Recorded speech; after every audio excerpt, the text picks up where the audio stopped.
Sunday night against the Giants. Men's quarterfinals, U.S. Open live on ESPN. Novak Djokovic leading American Taylor Fritz 1-0. Coco Gauff defeated Yelena Ostapenko in straight sets. She's the first American teenager to advance to the women's semis at the U.S. Open since Serena Williams in 2001.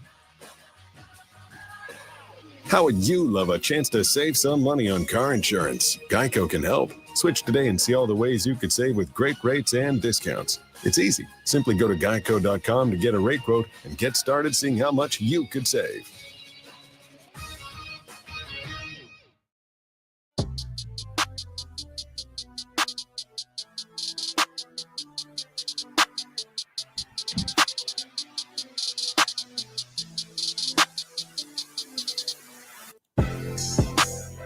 How are you going to put Labor Day on a Monday, the first Monday right after college football kicks off? It was painful yesterday. For the first time in a while, not being at work was painful, but we're back at it today.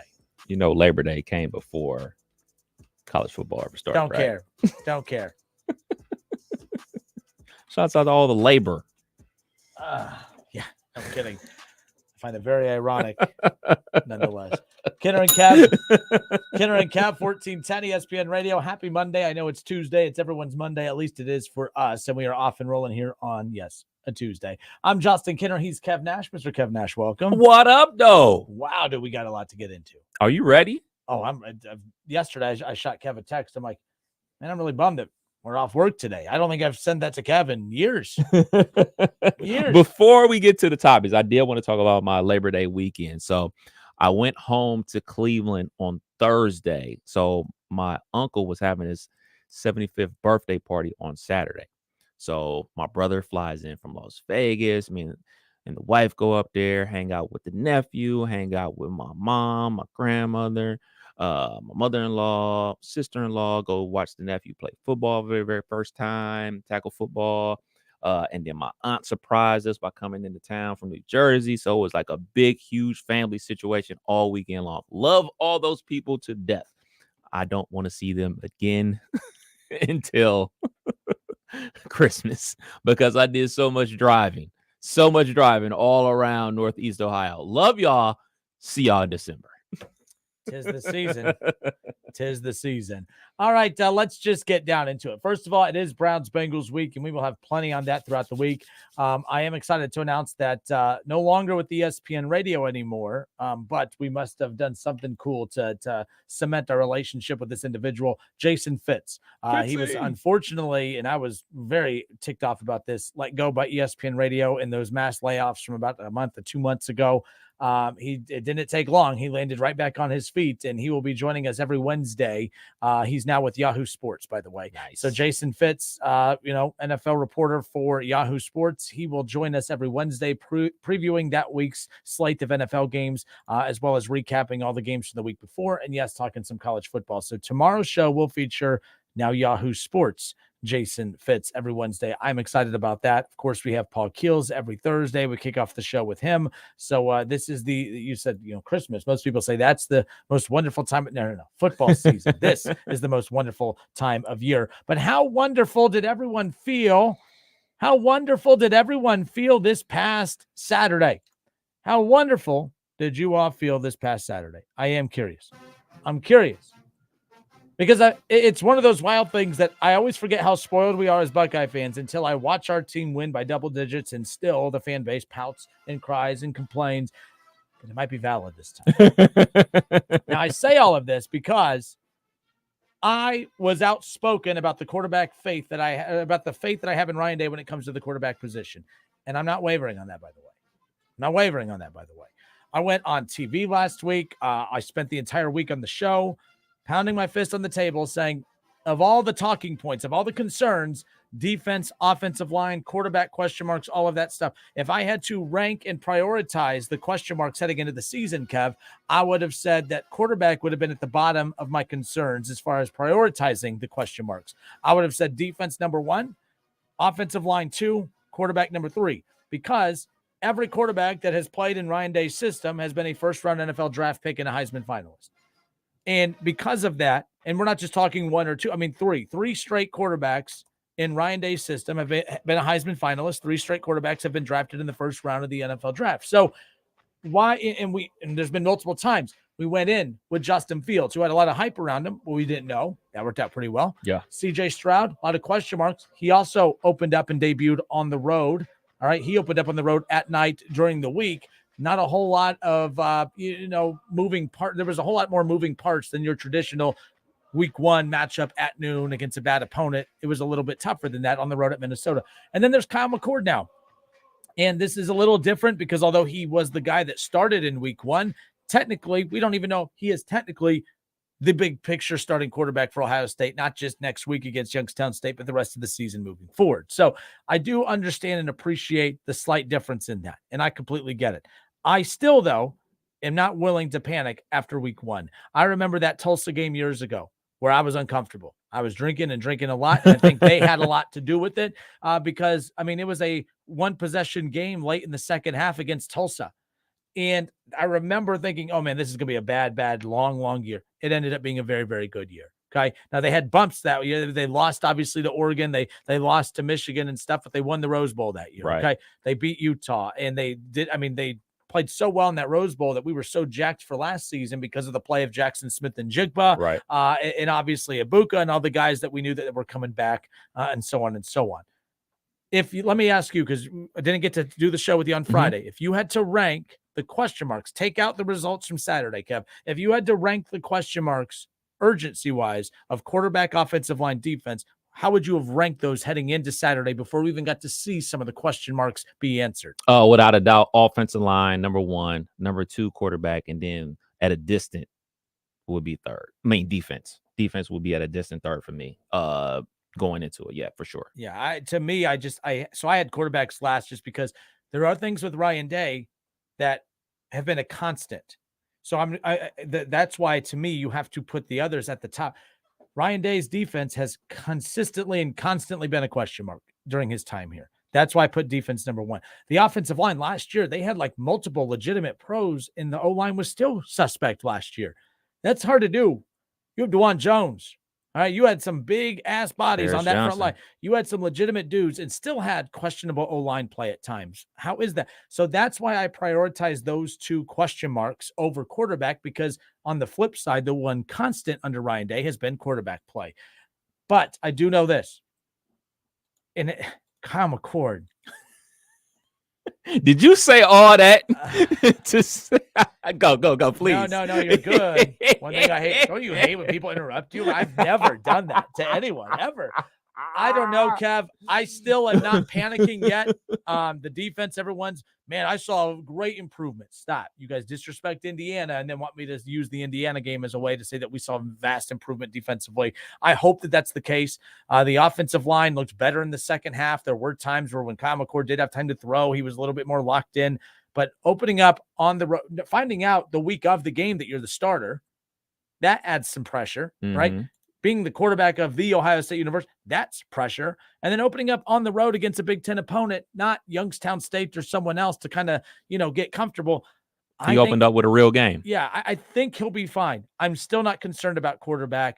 Am I going to have a hot take and say he's going to be better than Stroud and Fields and Haskins? No. But at the same time, we didn't think Stroud was going to amount to a whole lot after we saw the first couple weeks of his tenure at Ohio State, and that ended up going pretty well. In fact, he got drafted higher than the 2 quarterbacks before him that looked sharper in their debuts than he did in his. So I'm not worried about quarterback yet, but man, I do know this. He doesn't check off the aesthetics box, if you will, if that's such a thing. But nonetheless, it just had Craig Krenzel flashbacks. That's all. It was just kind of wild to me. But overall, Kev, they come out on top. But man, social media was toxic over the weekend, and I knew it would be. You're watching this game. You knew the question marks heading in. You saw the result. What say you? What did you think? By the way, that shoulder of Marvin Harrison Jr., that scared the hell out of me. I thought for sure he was done for the game. The way he fell and landed, I thought I did that on the couch, just like trying to get a good feel for it was a couch. It was a soft padded cushion, not the hard, ground that he was playing on. I'm surprised he bounced back so quickly. I wonder how sore he actually is throughout the week. But man, Kev, your takeaway, Ohio State again, coming out on top 23-3 over Indiana. They're 1-0. They're 1-0. Most important, they're 1-0. They didn't have a blunder like a certain team we're going to talk about a little bit later on. For me, I immediately saw, oh, they know they can't block because they're running 2 tight ends. Oh my gosh. Now, they always run a tight end out there. Stover's always out there on the field. There's always one tight end on the field. But they were lining up underneath the center, 2 tight ends. They looked like they were running the Dallas Cowboys offense from the 90s with Emmitt Smith back there. That's the offense that they ran versus Indiana. And, some of the other fans will say, oh, man, we're just saving it for Notre Dame, the high-flying, spread-out offense. Okay, I hope you're right, and I hope I'm wrong. But you know what they never did? Something that the Dallas Cowboys did? Play action fake and take a deep shot down the field with a Michael Irvin or a Ron Harper or something like that. They never had a chance to do that. And when they did, he missed them. Missed him by a mile. He made one good throw all day, and that was just over. He made one good throw the entire day. And then when you look at the offensive line, the guys, the guards, they're solid. They're not great. Not great. And the tackles, oh boy.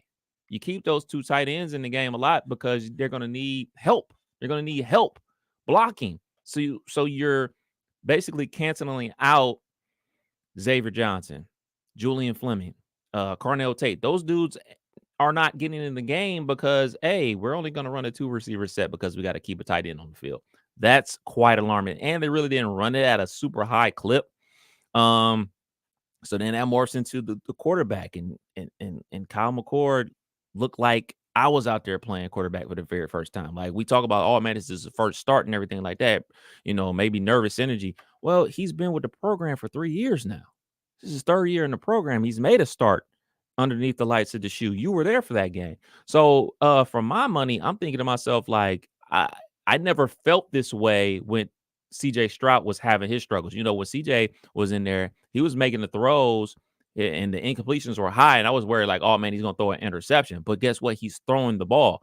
And guess what? He's racking up a lot of yards and they're moving the ball. I never felt like, oh man, when CJ was there, like, oh man, like they're in danger of losing. Like, I thought they were in danger of losing because all it would have taken is a strip sack, a pick six, and things are just dramatically different. And then you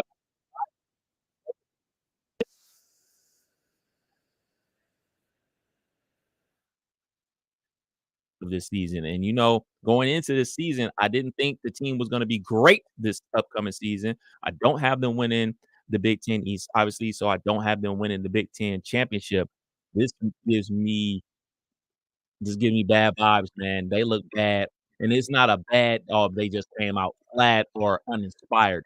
They just didn't look like they could block. And then the guy that's supposed to get the ball, wide receivers and the talent on the field looked like he didn't know what he was doing. So last Thursday, we kicked off the show with Paul Keels like we will every Thursday moving forward.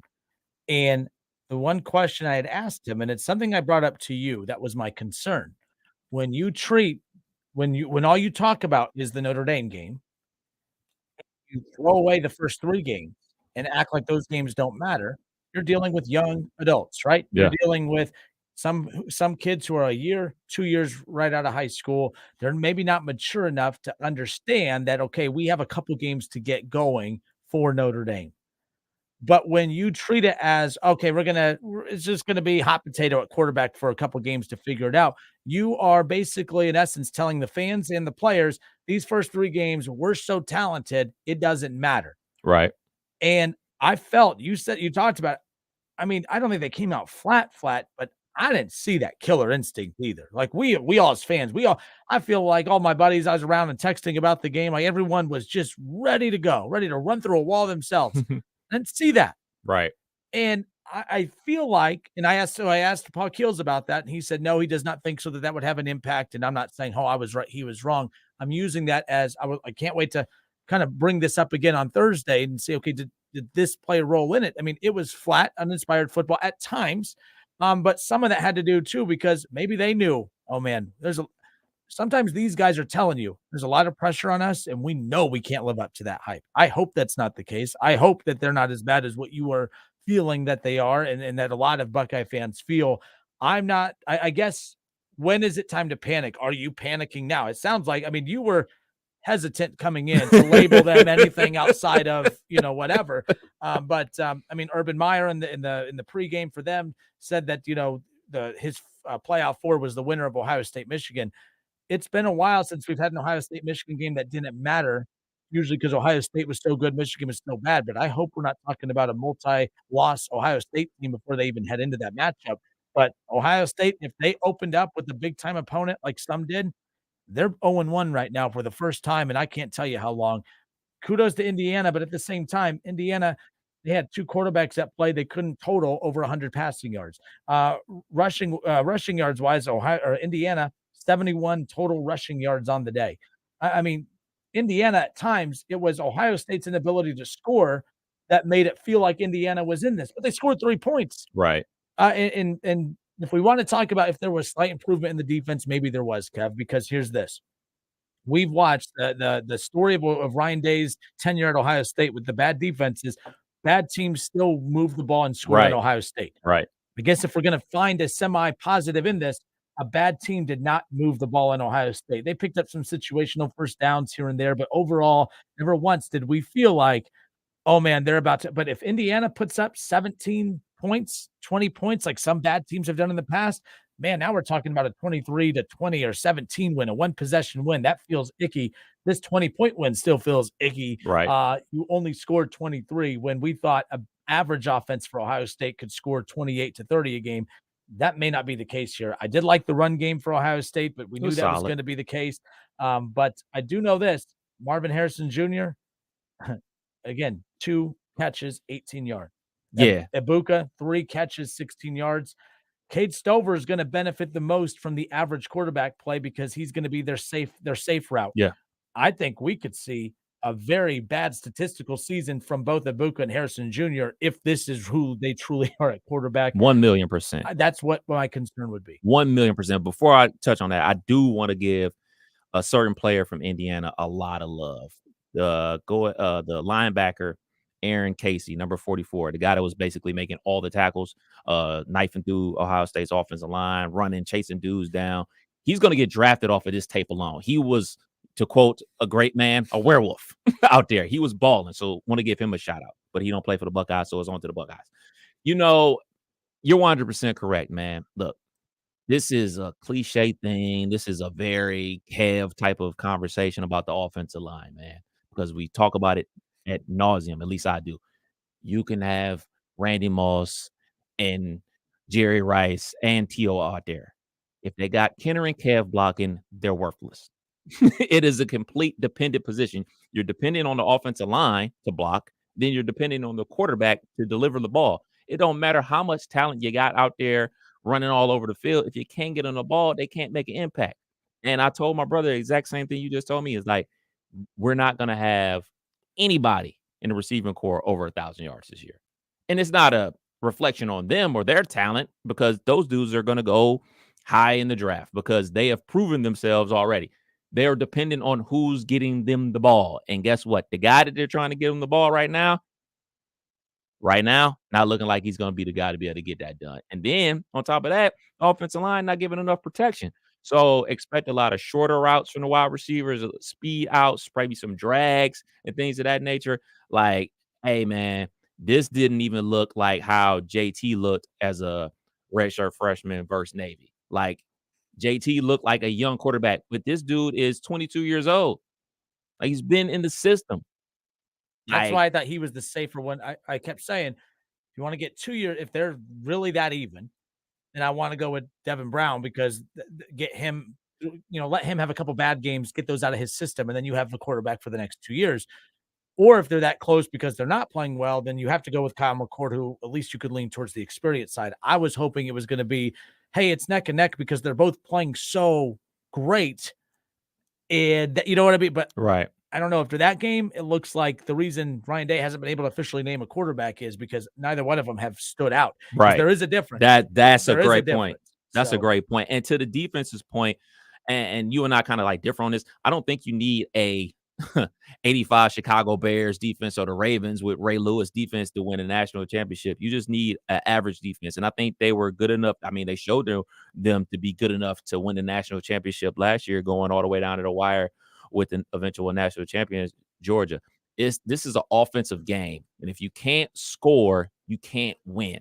Yeah, you're going to need to get some stops, and I think they're going to be able to do that.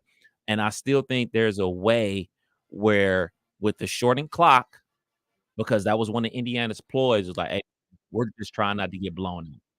And based off of what they saw from the quarterback position and offensive line position from Ohio State, they basically were saying, all right, man, we're just going to run the ball into the line of scrimmage 3 times and punt because we can't move the ball either.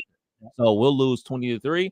It's a moral victory for us in my first coaching job with Indiana. And I don't think Ohio State has a quarterback on the roster good enough to do what I want them to do. Go old school, ground and pound, and just physically make their way to a Big Ten championship. I don't see it, man. And I'm never that person that makes a big reaction after week 1. I'm normally like, oh, man, you got plenty of time to work it out. You got Youngstown State. You got Western Kentucky. Then, all right, Notre Dame, that's what we know. Look, man, they're going to go in there. They're going to manhandle YSU. All due respect to the Penguins. They're going to manhandle whoever else is next, and then they'll get to Notre Dame.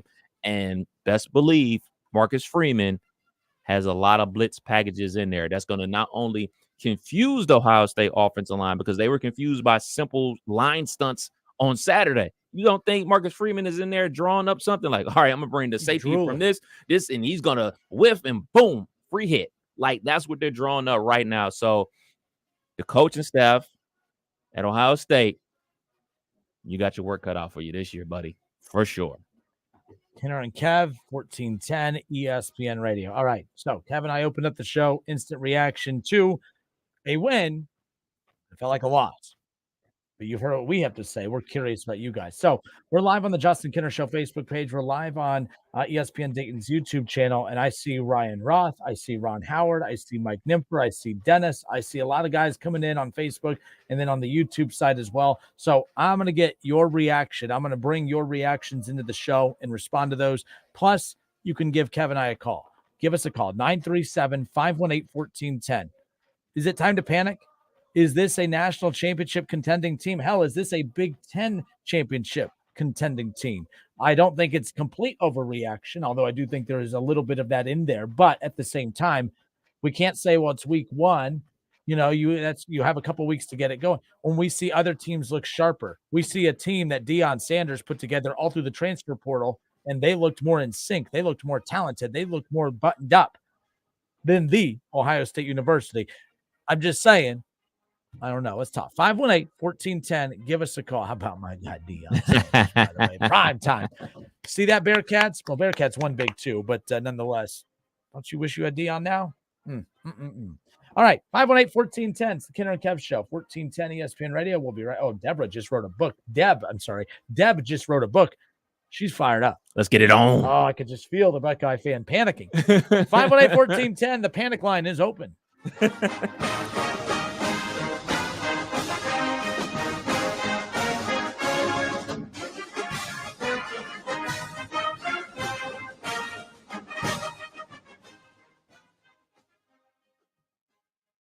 It's the Justin Kenner Show with Kev Nash. Justin, you're awesome, baby. Right here on 1410 ESPN Radio.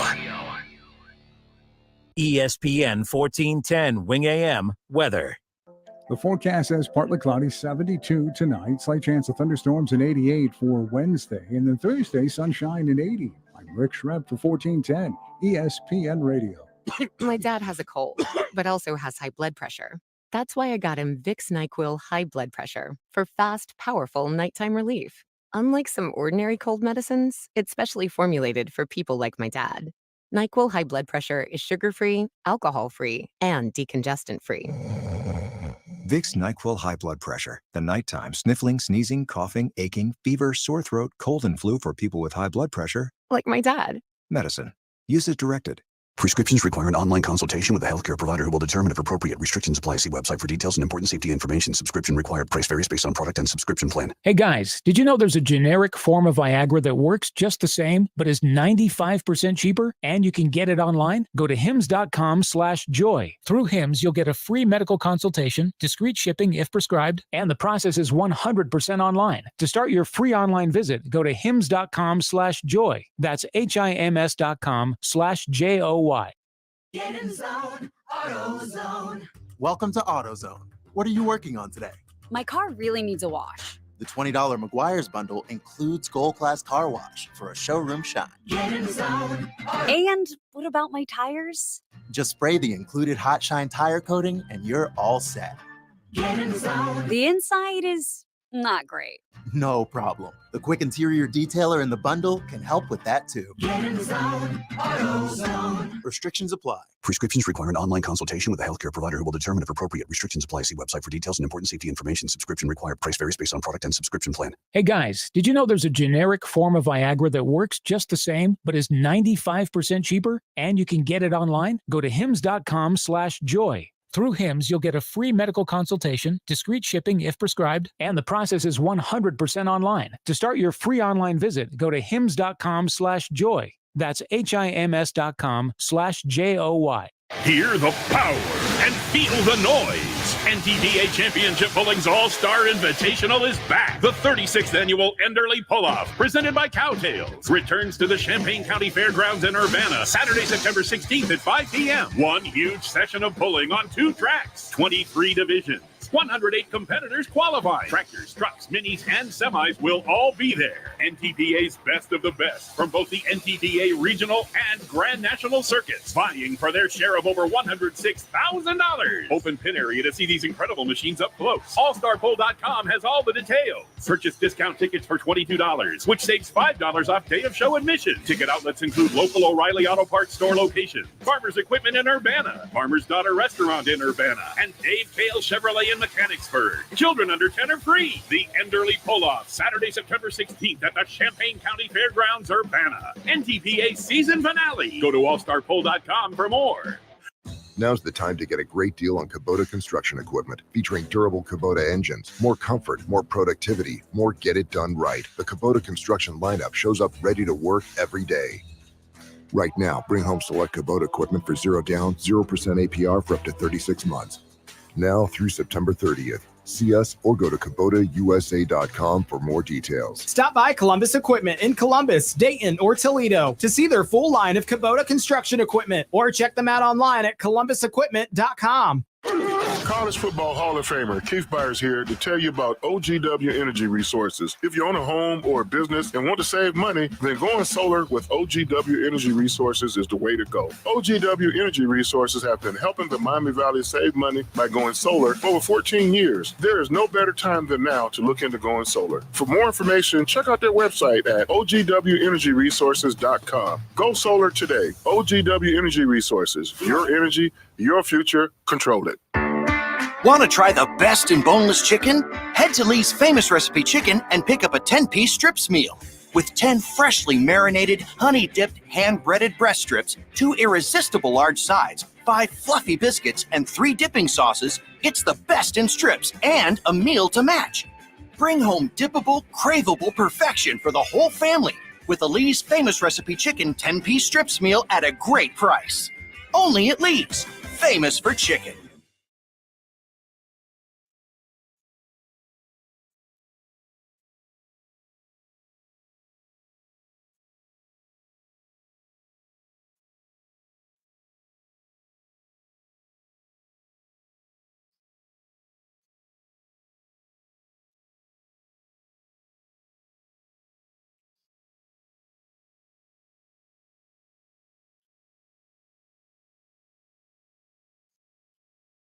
Whether you own a local business or a global one, you know that these days, generating growth is a challenge. By teaming with Bank of America, you'll not just stay ahead of the curve, you'll move it. With access to experts, award-winning insights, and business solutions so powerful, you'll make every move matter, locally and globally. Visit bankofamerica.com/banking for business to learn more. What would you like the power to do? Copyright 2023 Bank of America N.A. My ride smells just right, just right, just right, just right. I gotta try that Febreze car. Just right, just right, just right. Yeah. La la la la la. With up to 40 days of consistency, all over Febreze car clips right on your pen. You know my car's my happy place. Keep that smile on my face when it smells just right, just right, just right. Yeah. Breathe happy Febreze. La la la la la. Get in the zone, AutoZone. Welcome to AutoZone. What are you working on today? My car really needs a wash. The $20 McGuire's bundle includes Gold Class Car Wash for a showroom shine. Get in the zone. And what about my tires? Just spray the included Hot Shine tire coating and you're all set. Get in the zone. The inside is not great. No problem. The quick interior detailer in the bundle can help with that too. Get in the zone, AutoZone. Restrictions apply. That's Mike saying good morning. It's the best he can do right now. Yeah, not a cloud in the sky. What Mike could use is a fresh start. And Irish Spring Body Wash. The fresh scent of Irish Spring and those sensational Irish Spring suds are just the reset Mike needs. Now he's ready to go to work. It's Sunday. Irish Spring. When the spring hits you, you're ready. Pick up Irish Spring at Walmart today. At Staples, school savings are always in session. From art supplies and essentials to the latest tech, in stock and price low. School on, save on at your local Staples store. Every Thursday at 3 p.m., Kinner and Kev will kick off the show with the voice of the Ohio State Buckeyes, Paul Keels. Don't miss the Kinner and Kev Show, weekdays at 3 p.m. on 1410 ESPN Radio.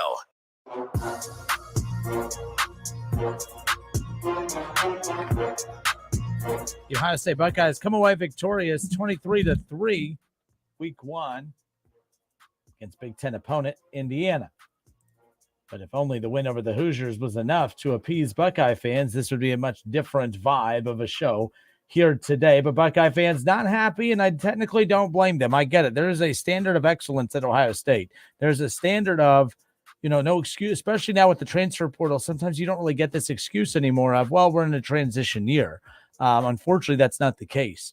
And that's kind of where we're at right now. And that's why, because of the transfer portal, if you knew that you didn't have the answers at quarterback to contend this year, it's kind of malpractice when you look at the talent that they have at wide receiver and others to roll the dice with the quarterbacks that they have. And I'm not saying we're there yet, because I'm being a little bit more optimistic about the QB situation now than most.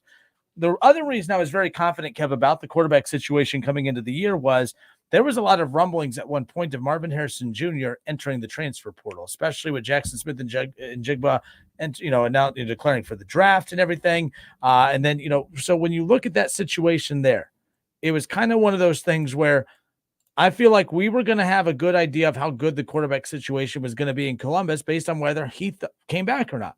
When he announced he was really not coming back, he didn't really announce that, hey guys, I'm loyal. You don't announce to your significant other, hey, I don't cheat. You just don't cheat. You know what I mean? Like, right. So he didn't come out and announce that he's not going anywhere. But at the same time, it is a situation where by him not entering the transfer portal, not leaving, he did come out and basically say that he was offered more money by other teams to enter the transfer portal and go there. I felt that was his way of saying, hey, at the end of the day, my big payday is going to come in the draft. Right. And I'm going to get that big payday in the draft because of the numbers I'm going to put up. And I trust the quarterback situation enough to be able to come back and play. Again, it's not hitting the panic button yet, but it's also not a defensive juggernaut in Indiana. He had 2 catches. He had a touchdown pass that was called back, or a touchdown catch that was called back because he stepped out of bounds and all that. Maybe we're talking about, maybe that game feels different. Let me ask you, if that doesn't get called back, Kev, and it's 30-3, it's wild, but it doesn't have as much. It does not look good right now, but he connects on that. Maybe the confidence goes up. He looks even better afterwards, but that just felt like a kick in the gut, man. They finally get a drive rolling. They make a nice play. Right. He burns the receiver on the far right sideline and gets her wide open. McCord with a nice throw.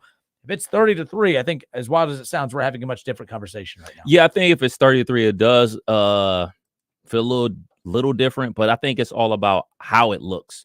I mean, you look at how a game flows. Like if they jump out 30-3 in the first half and then they basically coast quarters 3 and 4, we're just going to be like, oh, man, if we'd have left our starters in, we'd have demolished them 60-0 or something like that. Kind of like how Michigan handled business in their first game. It was 30-0 or something like that at the start of the third quarter, and that was all she wrote. They just basically milked the clock the rest of the way. Like the feeling and watching it actually play out. The under on that too. So I appreciate Smart man.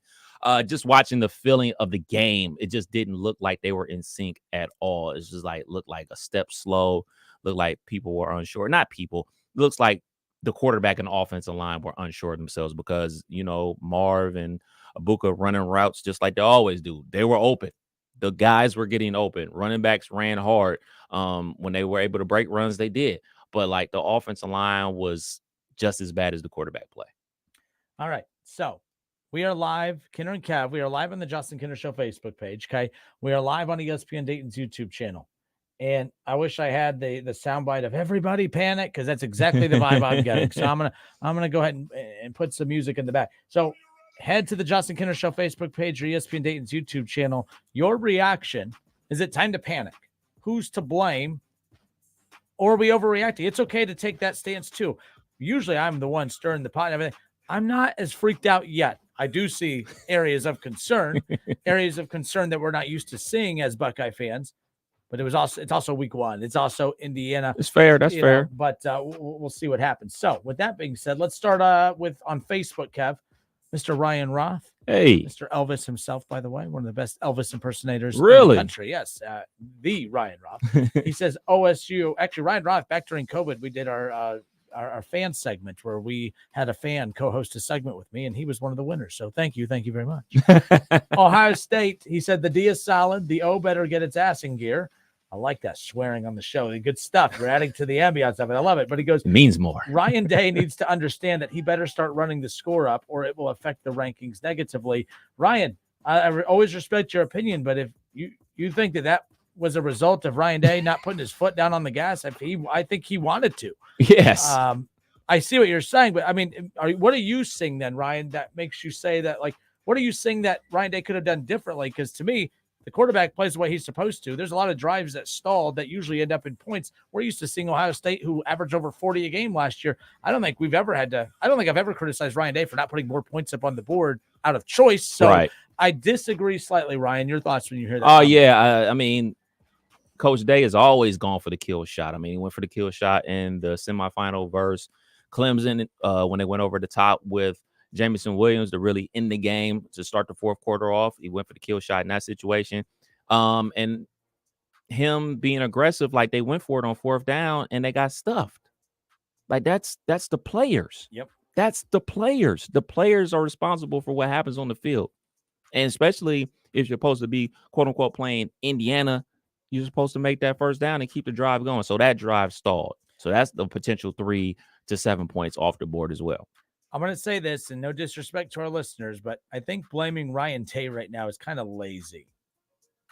I'm just going to be blunt. I think that's lazy.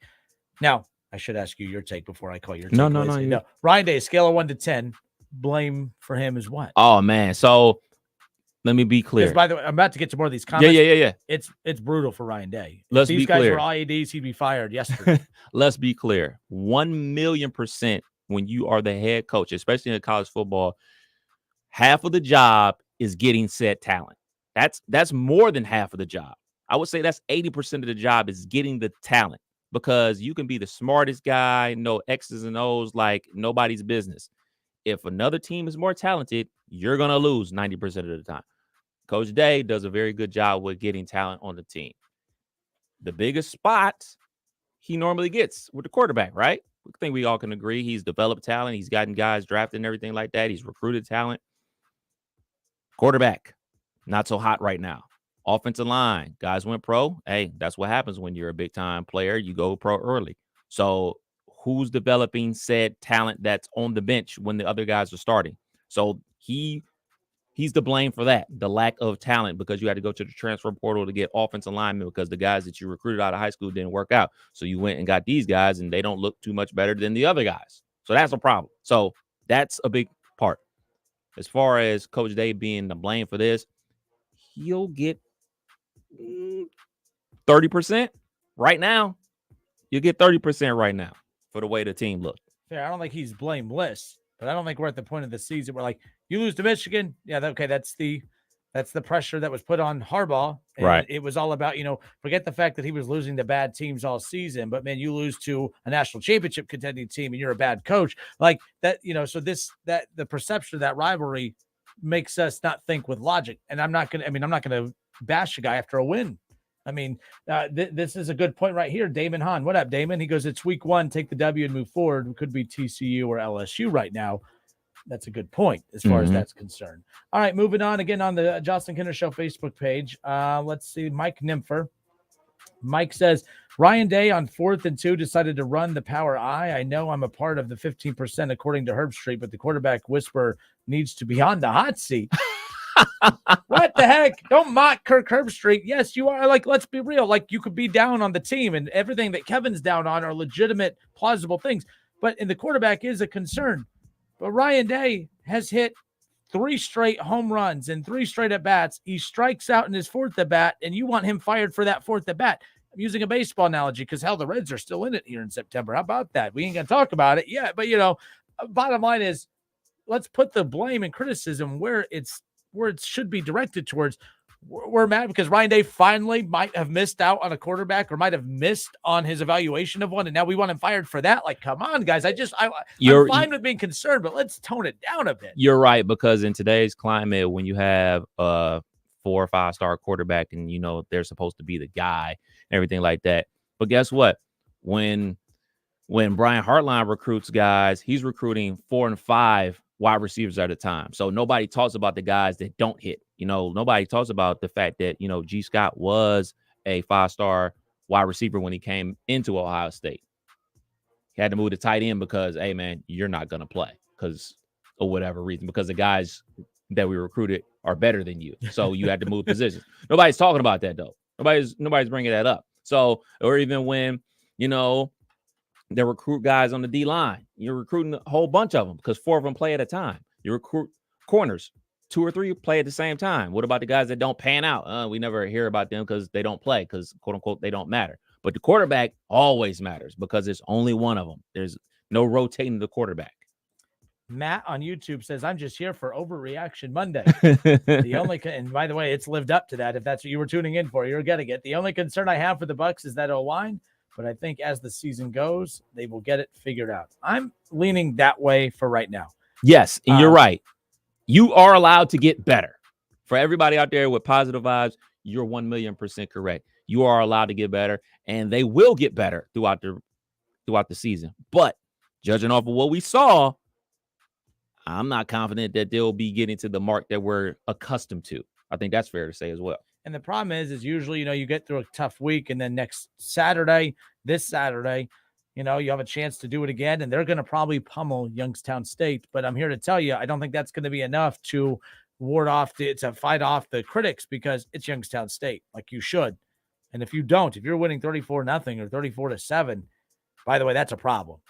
That's Youngstown State. No, I don't care about all that. Like, that's like, no offense to Dayton, but if Ohio State had Dayton going to the shoe, if Dayton only gets blown out 34-7 against Ohio State, Dayton wins because it should be ugly. It should look like a mismatch. I actually hate these types of matchups. Youngstown State should not be on the schedule. I absolutely hate that they're playing this week. I'm not even excited for it because it's like there's not even a little bit of intrigue whatsoever. But then again, you also set yourself up to, if you're only up 14-0 after the first quarter, you're going to have people saying you're only up 14-0 after 1 quarter of play against Youngstown State. It's going to be wild.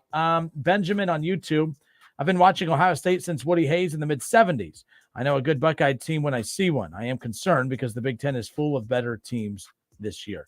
If we're basing it off week 1 performances, Michigan, obviously Penn State, Wisconsin looks solid. Yeah, this could be the first time in a long, long time in a year where there is no coach scandal or anything. So I'm taking 2011 out. This could be the first time in a very, very long time that we're talking about multiple teams being better than Ohio State. You don't want to start going in this direction if you're the Buckeyes, if this is the case, because the Big Ten is absorbing USC. You're getting Oregon. You're getting Washington. You're getting consistent programs that could change the direction of the perception of the conference. I don't know. That's an overreaction on my end right there. But you definitely don't want to start flirting with going backwards. That's for sure. Absolutely. I know we're going to talk about this certain team a little bit later on in the show, but like that's how fast things can turn. Like you go from playing in the college football playoff to winning the college football playoff to winning another one and then losing in the college football playoff and then not making the college football playoff and then not making it again. But hey, man, we still won 10 games and won our conference. And then you ultimately lose on Labor Day night to a basketball school. And then everybody's hitting the panic button. Like, wait, what happened? But like, we missed all those small nicks and scratches in the program the years before. And then now everybody hits the panic button when you actually take a loss. This season for Ohio State is super vital. And I know everybody really is focused on the Michigan game, but like, they still got to go to Wisconsin at night. Luke Fickell, former Buckeye, let me remind y'all. You think he's not thinking that? Like, hey, man, I had a chance to be a head coach as an interim head coach and they wanted somebody else. You really think he's not going to be ready for that game? You think Marcus Freeman's not going to be ready for this game? Like, it's going up against their alma mater and the team that they played for, the team they bled sweat for, a place that they probably want to coach one day. They're coming. Notre Dame's coming. Wisconsin's coming. And you look at Drew Aller, a quarterback from Ohio that, we wanted Quinn Ewers over, and Quinn Ewers shows up early, and now Drew decides to go to Penn State. You think for 1 second he's like, oh, I'm not about to put it on him? The whole Northeast Ohio is going to be at that game rooting for him as opposed to the Buckeyes. And I mean, I don't need to mention, that team up north. It's going to be some games on this schedule that we're going to be down to the wire. That offense is going to have to step up. Speaking of basketball schools, Michigan fan Shaw says, he says, Buckeye fans relax. And then Deb, gotta love Deb. Let's hear it. David Shaw, I'll relax when we beat blue ass. There we go. Deb swearing on the show. I love it. I love it. I love it. Good stuff. Dennis on Facebook says, McCord isn't the guy. I'd like to see Devin Brown get a real chance to play. Relax. It's week 1. It's week 1. He'll get it. He's going to, now hold on. I haven't heard if Devin Brown is starting this week. No, it's Kyle McCord starting again. Good. And you know what? I'm fine with that. I'm fine with that too.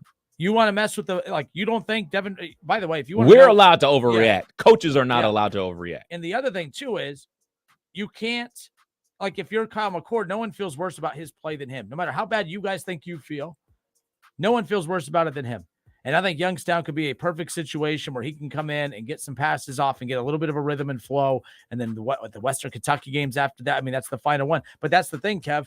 If you start him and get the majority of the snaps this week, you got to let him play that third week too, because Youngstown State, you can't have a good game against them and say, okay, he has it figured out. It's Youngstown State. Can't even really say it if he has a good game in week 3. But I think that the guy with the most reps, you can't allow Devin Brown you can't use the Notre Dame game for the quarterbacks to get comfortable. Right. So you have 2 weeks to figure it out. 2 weeks at this point. Nonetheless. All right. It's the Kinder and Kev Show, 1410 ESPN Radio. Oh, Shaw. Let me ask you this before you go to Shaw. Oh, yeah. Let me ask you this. So Oregon won 81-7 over Portland State. Would you have rather Ohio State had a performance like that versus an opponent like that, or this situation that they just had this Saturday versus Indiana, a conference opponent? This, because I think there's more takeaway on film of this to learn and get better. Then, like I said, I'm not looking forward to this Youngstown State game on Saturday because I don't really know how you're getting better on Saturday outside of just reps against guys that aren't the ones you're going up against every day. I hate these matchups on Saturday. I'm so against it. There's too many great teams and programs in college football to be wasting your time with Youngstown State. I think it's a wuss move. I really do. I'm not a fan of it at all whatsoever. But it's a great point. I think we learned more about Ohio State on Saturday against an Indiana team. Even though Oregon fans feel great about putting up 80, that's bragging and all this stuff, I feel like we learned more about our team than any Oregon fan did about theirs. I don't know. We still don't know who Oregon is. You go beat up on a team like that. I would hope you could do that when you're Oregon. We'll see what happens. But yeah, I agree. I think you learn more about your team when you actually get a test. And I mean, we can talk about Indiana being a basketball school, not being a football school. It's still a conference opponent, because if things don't go your way in that game, like you're going to be like, wait, what happened? And wait, we can't go play for our conference championship because we lost to Indiana. Yeah. So like, I think those type of games are important to have your focus going into it. But I want to hear what Shaw has to say. He's being disrespectful. He's going at Deb. Oh, no, we don't allow that. You don't disrespect Deb. So now I got to find it. Hold on. It went away a little bit. Oh, this is what his response is to Deb. Nope, that was not the right one. Gosh dang it. Where did it go? Oh, Deborah. He called her Deborah. Her name's Deb. Uh-oh. You don't play that? David Shaw says, Deborah, LOL, back to back, keep chirping. You talking with your chest? You're disrespecting the lady listeners on the show. You're going to speak with your chest. Speak with your chest to the show. Call in, Shaw. Let's hear from you. You know so much. It's football season. It's time to shine for you, right? 518-14. Let's hear from Shaw. Don't disrespect Deb. Ain't going to do that on our time. What's wrong with you? Got time? Deb's right. We ain't going to relax until Ohio State beats blue ass. That was her words, not mine. There you go. Nonetheless. All right. Shaw. He's like a child. She disrespected me. It's football season. We'll be right back. Kenner and Kev, 1410 Wing AM.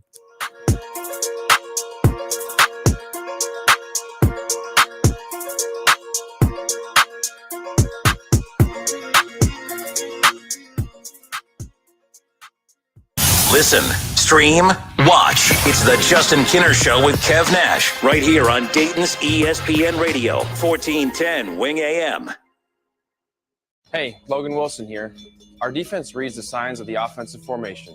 If we miss the signs, they make a big play. Railroad crossings have warning signs. If you miss them, it could be game over.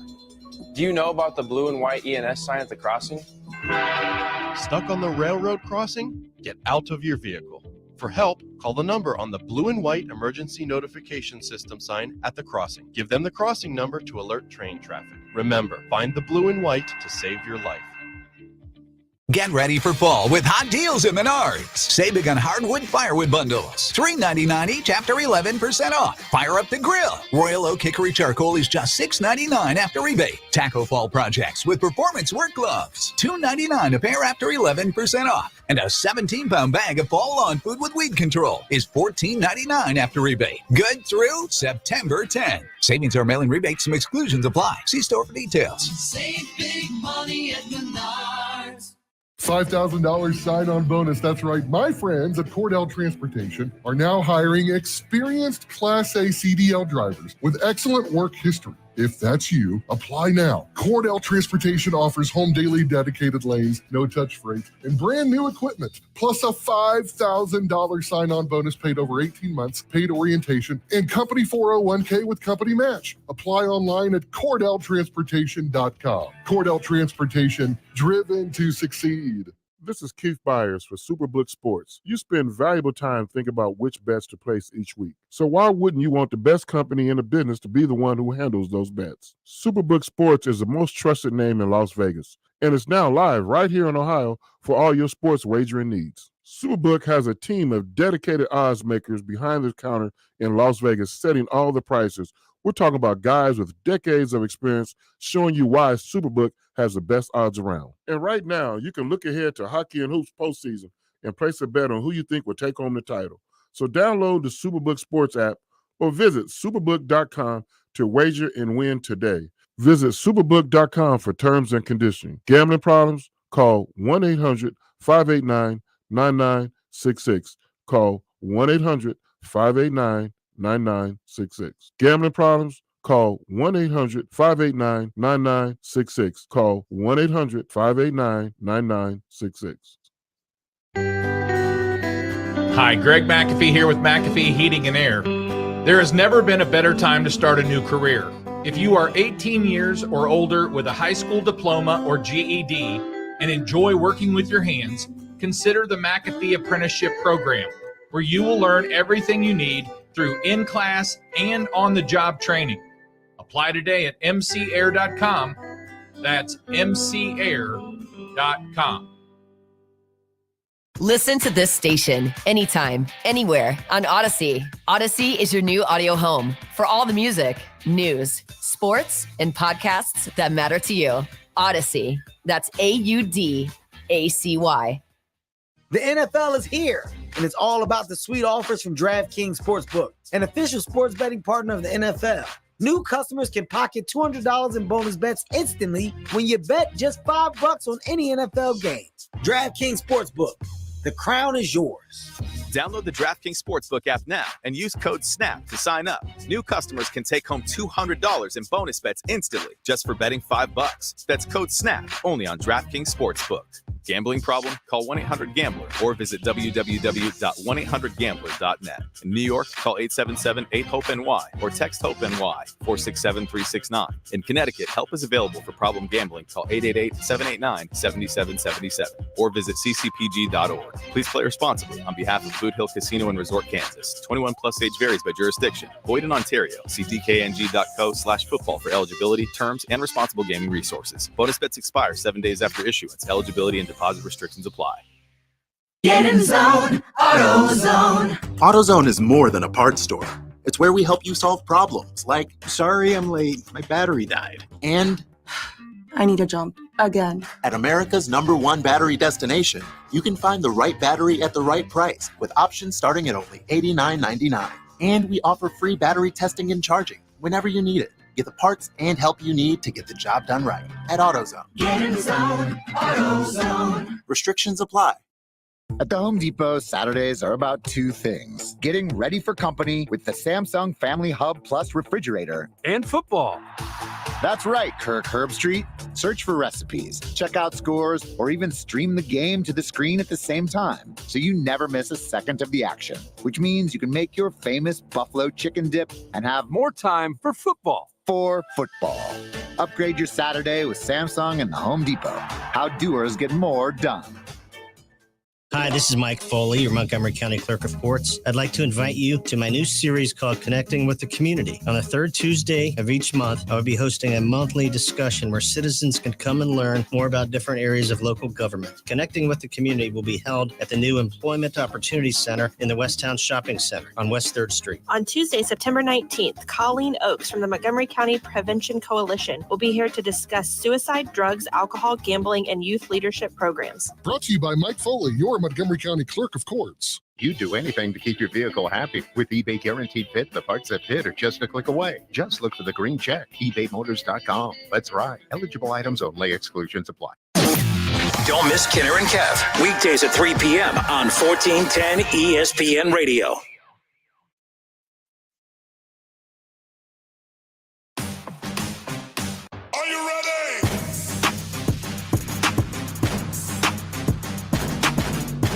Justin Kinner, Kev Nash back with you here on 1410 ESPN Radio. Still got a lot of college football reaction to get into. It's been the first, part of the show is just nothing but reaction to Ohio State. Kev, before we hit the airwaves today, we knew fans, just based on social media reaction, were very uneasy and not satisfied with what we saw on Saturday. You included, of course. Yep. But you're not going to the extremes that we're seeing on some of these comments. I mean, we want Ryan Day fired after week 1. I mean, next thing you know, Mikey's going to call in and say he's an interim coach. That's some of the craziness we've experienced in the past. Are you surprised at the length that some fans are going towards when it comes to fire Ryan Day and all this? That's wild to me. No, I'm not surprised, man. Some fan is short for fanatic, man. They want their team to dominate on site. They wanted to see Ohio State. Excuse me.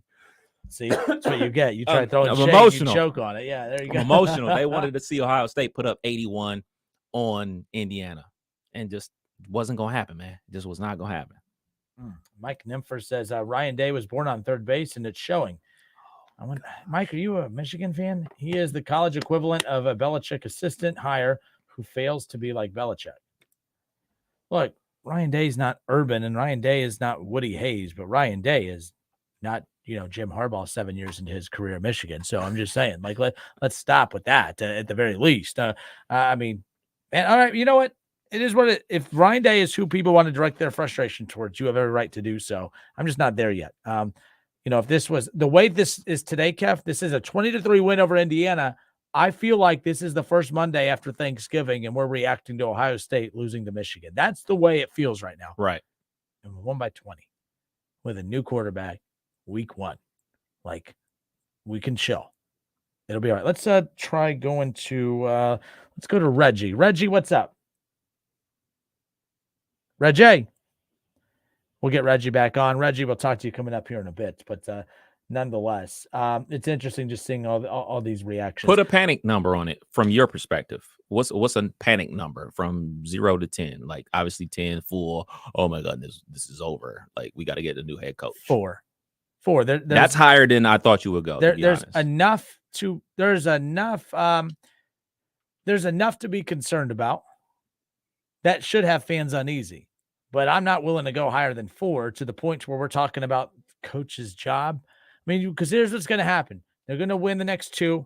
They maybe win in a close one against Notre Dame. And then we're going to forget about this week 1 20-point double-digit win on the road at Indiana to kick things off with a new starting quarterback who just found out that week that his very first start, well, technically he's had starts before, but that his very first start as the leader of the group, I don't know. There's a lot to go into. Let's go to, is this Michael, by the way? Michael, you're on live with Kinner and Kev.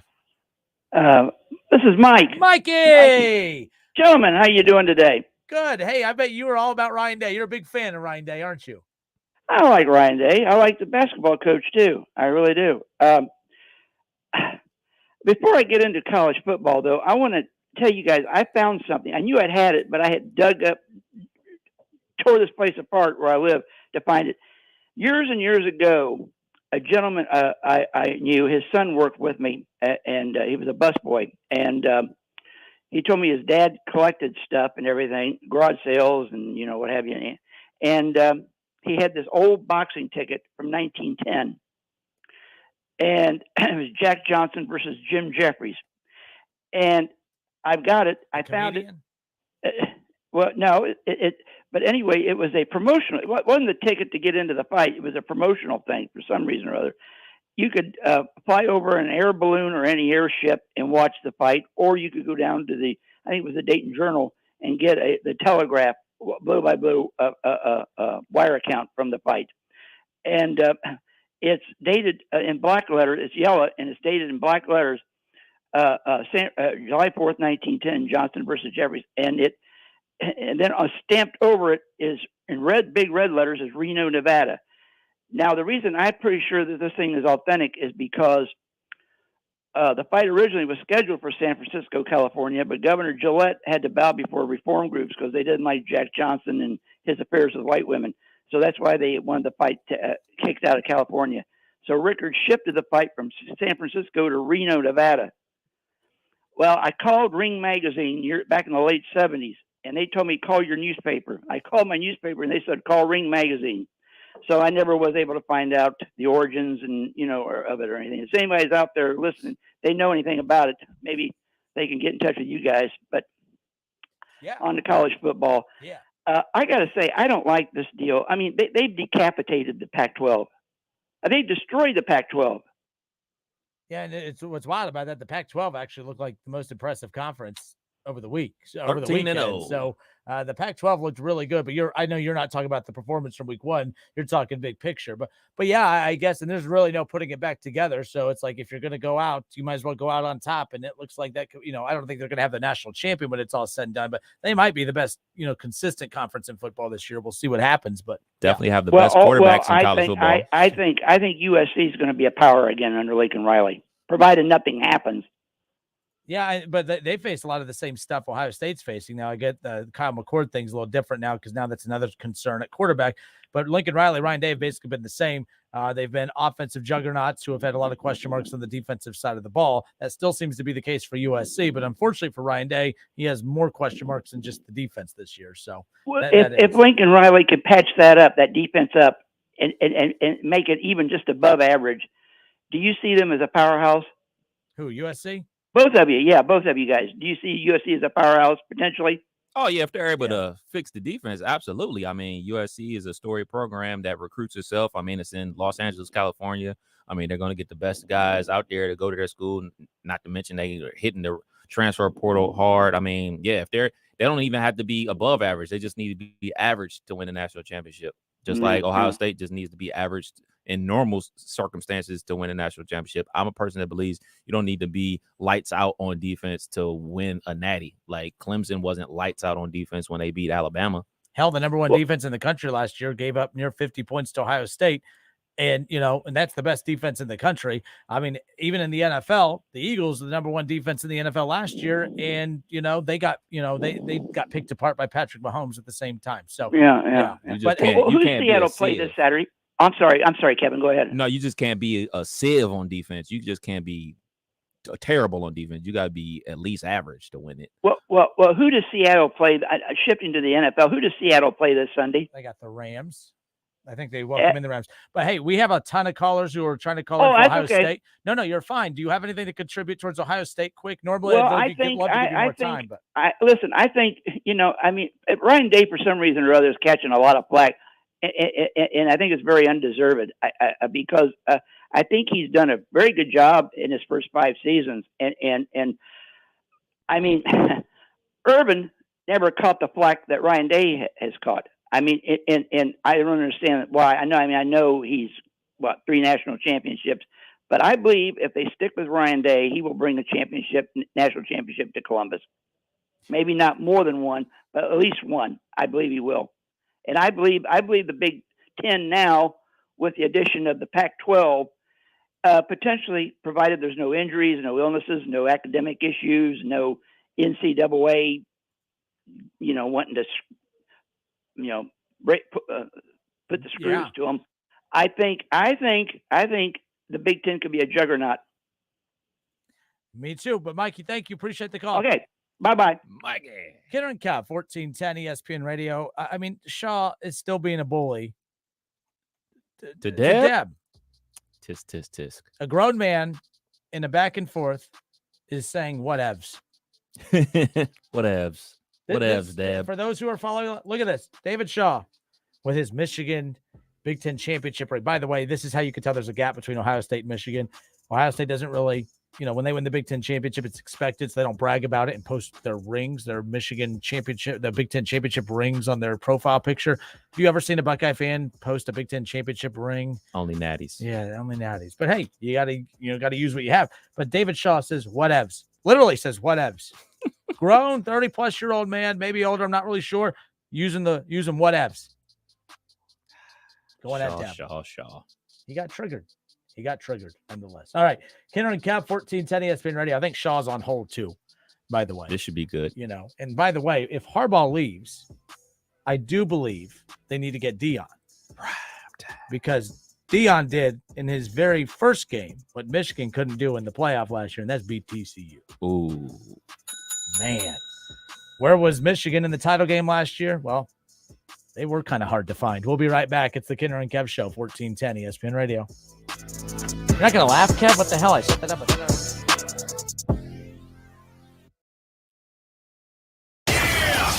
It's the Justin Kinner Show with Kev Nash on 1410 ESPN Radio. Hey, it's Kev Nash. The best Thursday of the year is coming. That's right. It's all about the NFL opening night. I am so pumped up that the NFL is back. And DraftKings Sportsbook, an official sports betting partner of the NFL, is hooking new customers up with a can't-miss offer to celebrate. Place your first $5 NFL bet and score $200 in bonus bets instantly when you bet just $5 on any NFL game. DraftKings is hooking everyone up with game day greatness. All customers can take advantage of 2 new offers every single game day this September. Check out the app and see what you get. Download now and use code WING1410 to sign up. New customers can take home $200 in bonus bets instantly just for betting $5. That's code WING1410 only on DraftKings Sportsbook, an official sports betting partner of the NFL. The crown is yours. 21 and up. Gambling problem? Call 1-800-GAMBLER. Physically present in Ohio. Bonus bets expire 7 days after issuance. Eligibility and deposit restrictions apply. Terms at sportsbook.draftkings.com/football terms. Meet Bruce. Hey there. He's a busy soccer dad who's trying hard to learn the game. Go for the end zone. Whoops. Luckily, other things come easy, like banking with Chase. On a tip from his banker, he set up AutoSave in the Chase mobile app. So what are you saving for, Bruce? Father-daughter soccer camp. Smart bankers, convenient tools, one bank with the power of both. Visit chase.com/checking. Chase, make more of what's yours. AutoSave requires a Chase checking and savings account. Chase mobile app is available for select mobile devices. Message and data rates may apply. JP Morgan Chase Bank, N.A. member FDIC. At the Home Depot, Saturdays are about two things. Easy cleanup with the Ryobi 18-volt ONE+ Whisper Series leaf blower and football. That's right, Reese Davis. With variable speed, it has the power for when you really need it and just the right amount when you don't. And the ONE+ battery platform means you go from yard work to DIY in just a click, so you can get projects done faster. Which means more time for football. For football. Upgrade your Saturday with Ryobi and the Home Depot. How doers get more done. Now is a great time to schedule a back-to-school dental appointment. Dr. Lori Fitzgerald, president of the Ohio Dental Association, is here to tell us more. Your child's teeth and gums need the right food, nutrition, and vitamins to grow strong and stay healthy. Help them maintain good oral health by brushing every morning and night, flossing, visiting the dentist twice a year, and developing good eating habits. As kids head back to school, it is important to know that foods and drinks high in sugar, acidity, and other cavity-promoting substances are often low in nutritional value and have the potential to create plaque capable of damaging tooth enamel. A back-to-school dental appointment can diagnose any potential problems and improve your child's oral health. Ohio Dental Association member dentists are located throughout the state, are dedicated to providing the highest quality dental care, are bound by the highest ethical standards, and obtain superior ongoing education and training. Ask if your dentist is a member of the Ohio Dental Association so you know you are being treated by the best. To find an ODA dentist in your area, visit oda.org. Get in zone, AutoZone. Welcome to AutoZone. What are you working on today? My car really needs a wash. The $20 McGuire's bundle includes Gold Class Car Wash for a showroom shine. Get in zone. And what about my tires? Just spray the included Hot Shine tire coating and you're all set. Get in zone. The inside is not great. No problem. The quick interior detailer in the bundle can help with that too. Get in zone, AutoZone. Restrictions apply. That's Mike saying good morning. It's the best he can do right now. Yeah, not a cloud in the sky. What Mike could use is a fresh start. And Irish Spring Body Wash. The fresh scent of Irish Spring and those sensational Irish Spring suds are just the reset Mike needs. Now he's ready To go to work. It's Sunday. Irish Spring. When the spring hits you, you're ready. Pick up Irish Spring at Walmart today. You'd do anything to keep your vehicle happy. With eBay Guaranteed Fit, the parts that fit are just a click away. Just look for the green check. ebaymotors.com. Let's ride. Eligible items only. Exclusions apply. Hey everybody, it's Stephen A. Smith, and everyone knows my feelings on Cowboys fans. But really, Justin Kenner, you're a Cowboys fan and a Browns fan? Good Lord have mercy. I don't know what the hell to do with y'all. I really don't. It's the Justin Kenner Show with Kev Nash. Weekdays from 3 to 6 p.m. on 1410 ESPN Radio.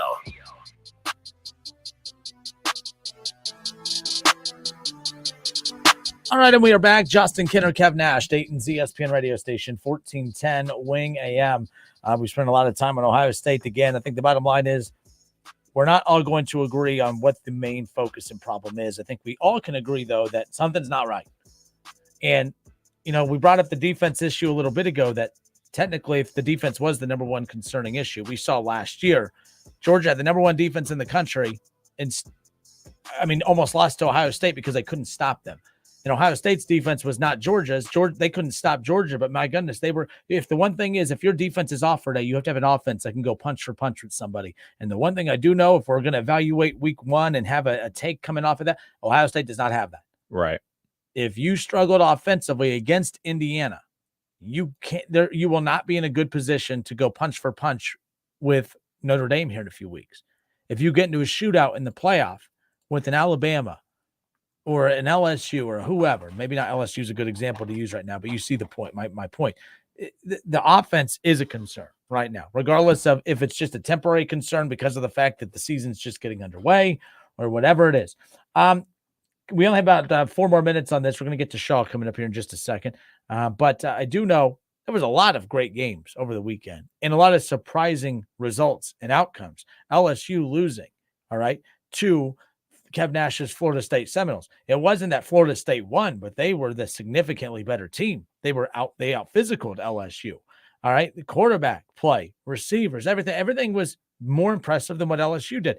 Obviously, Colorado last Friday and the last the last couple of weeks, my upset pick of week 1 was Colorado over TCU. And I'm not going to sit here and pretend to be a Colorado aficionado, but I do believe Deion's presence and his style of coaching works. It matters. I think that making guys believe that chip that he constantly has on his shoulder, and he's being obnoxious with media right now and all that stuff. He says he doesn't care, but he clearly cares because he's calling everyone out after. It is what it is, but that stuff works. When you feel like you're angry, like we talked about Ohio State not playing motivated football earlier, Kev. Colorado played motivated football. And it wasn't just because they were on the road taking on the team that was in the national championship game a year ago. It's because no matter who they play, and they got Nebraska coming up this week. Woo. I think what's wild is that just belief system in general all of a sudden turns things around. What a wild weekend. So many great results. Michigan State, by the way, was, they were struggling on Friday at halftime, only up by a possession. And then they pull away late to win by double digits, obviously, when it was all said and done. Illinois, the Big Ten did not look good. The Pac-12 in its final year, the Pac-12, I think, is the most impressive conference in college football right now. But I don't think they have the national champion in their conference either, as wild as that sounds too. I don't think so either, but I do think they're the best quarterback conference in college football. As far as Colorado versus TCU is concerned, I did not believe Deion. The press conference after the game, he's calling out reporters. You didn't believe. Da, da, da, da, da. If I was there and he would have pointed at me and said I didn't believe, I was like, you're damn right I didn't believe. You're damn right I didn't believe. I didn't believe that you guys would be able to come in here and get this victory, but you did. So kudos to the players, the coaches, and Coach Prime for getting it done. With that being said, they still got to play Washington, Oregon, USC, and Utah. That's going to be the real quote-unquote test if they're back or if Coach Prime has put them on the map, because the reality of the situation with TCU, they're replacing both coordinators, offense and defensive coordinator. Their star receivers playing for the Chargers. Their star quarterback is now on the practice squad in the NFL. 2 cornerbacks are now in the NFL. Their running back is in the NFL. With teams like TCU, and we kind of talk about this with Iowa all the time, like, all right, man, they go into hibernation for like 3 or 4 years, and then boom, they're back on the top. They have a real good football team. TCU was built much like those teams. So they're going to be, quote unquote, down for like 2 or 3 years until they can build things back up. Does not take away from the fact that I still thought that TCU was going to blow them out. They went in there. They won fair and square. Shots out to them, and they're going to be 3-0 or 4-0 when they take on Oregon in a couple weeks. Definitely here for that. As far as Florida State, LSU is concerned, everybody knows I'm a Florida State fan as well. That is what our offense is supposed to look like with 2 first-round picks at wide receiver. You get them a ball, and you get on the ball a lot. Between those 2 wide receivers, Johnny Wilson and Keon Coleman, the transfer from Michigan State. Keon Coleman in his first game with Florida State, 9 catches, over 100 yards, 3 tutties. Johnny Wilson, 6'7", probably going to be a first or second round pick at wide receiver. He had 7 catches for all first downs for over 100 yards as well. You get them the ball a lot, but you can't get them the ball without the trigger man. Without the trigger man, you're dead in the water, man. And Florida State has a real good one in Jordan Travis. Yeah, again, just what a weekend for, by the way, horrible matchups. Yeah, there was like two good ones that like, oh, I got to stop what I'm doing. I mean, the NFL has so many amazing week 1 matchups. Browns-Bengals is going to be the one that I know we haven't touched a ton on that today, but we have all week to do so, of course, heading into that. But like the NFL, it's matchup-driven, it's player-driven and matchup-driven. In college football, you have so many more attendees at the table, so it's hard to appease everyone with all these but they could do a much better job than what this is. I mean, that's how you know it's an animal, Kev, is because of the fact that it's a powerhouse, because you can't really sell any of those matchups, but here we are. We're talking about the result of an Ohio State Indiana matchup with the same passion that we're going to talk about Ohio State Michigan when we wrap up the regular season. Like, that's what's wild. It's the game within the game and everything else. And again, we've had to be conditioned to view it that way. We're going to watch Ohio State, Youngstown State, not because, we think Youngstown State's going to win and Ohio State has to play perfect if they want to win. No, Ohio State could look worse than they did last week and still probably come away with a double-digit win against Youngstown on Saturday. And that's the expectation, not to play poorly, but you got to come out with a win. There's no doubt about it. And I don't think anyone's fearing that. But man, it was a horrible weekend of matchups, but a lot of surprising results. Like TCU was interested. The TCU Colorado matchup was interesting because of Deion. No Deion, no one cares about that matchup, period. The other thing with Deion that's driving me nuts, You didn't believe. I hate that every media member, and I, by the way, I'm pro Deion, I'm pro Colorado, all this. The only thing about him that's driving me nuts, I wish the media would have the guts to say, yeah, we didn't, because what you did, like, it's not normal. In fact, we as media would be wrong to say, well, of course you could just go build a team from scratch from the transfer portal and be competitive right away. No, it doesn't work that way. And the other thing, too, is, Deion, be careful. You want to make friends with the media. You already have people against you because of your personality and how out there you can be, right? And there's some other elements that could play a role in the media's perception of him, right? That's been put out there. And at the end of the day, you are making it very easy for the media to bury you when the reality of the season kicks in. Oh, yes. This is why during March Madness, Kev, you don't have a whole lot of teams. The Peacocks from a few years ago, they weren't doing this. Oh, and you guys doubted us. And you guys doubted us. You're a 16 seed for a reason, dude. Like, yes, people doubt. No one expected you to be the 1 seed or whatever it is that they did.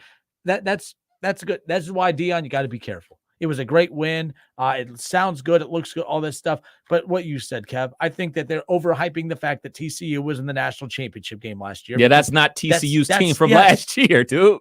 and we all talk about the fact that preseason polls mean absolutely nothing. But then when we want to fit a narrative of, oh my gosh, they just went on the road and beat the number 13 team in the country, a team that was in the national championship last year. Stop. No, even after TCU got pounded by Georgia, what did everyone do? They shouldn't have been there. They were exposed. This is why, all of it. They didn't even win their conference championship. Everyone buried TCU, and now TCU is a powerhouse because Colorado beat them. Look, I love Deion. I love the fact that they won. I was leaning towards the potential upset of that matchup because of the fact that, yes, I thought that Colorado was going to have enough life pumped into them because of the personality of Deion, at the same time knowing that TCU was not the TCU of last year. Right. So, and there's a good chance Colorado beats Nebraska coming up this weekend. And if they don't, Colorado State, and then they got Oregon. Get your popcorn ready, because that's when it's going to matter. But for Colorado to be 3-1 potentially at the end of the season, super. Oh yeah, for sure. But I'm here to tell you, Nebraska's winning on Saturday because you talk too damn much. Oh, I'll take that bet. Not with what I saw from we complaining about Kyle McCord. Oh gosh, Matt Rule, I've been ruled on that day, but that's the thing. Colorado, I'll be a believer not because they beat Colorado or Nebraska on Saturday, but if they roll Nebraska, okay, then I'll.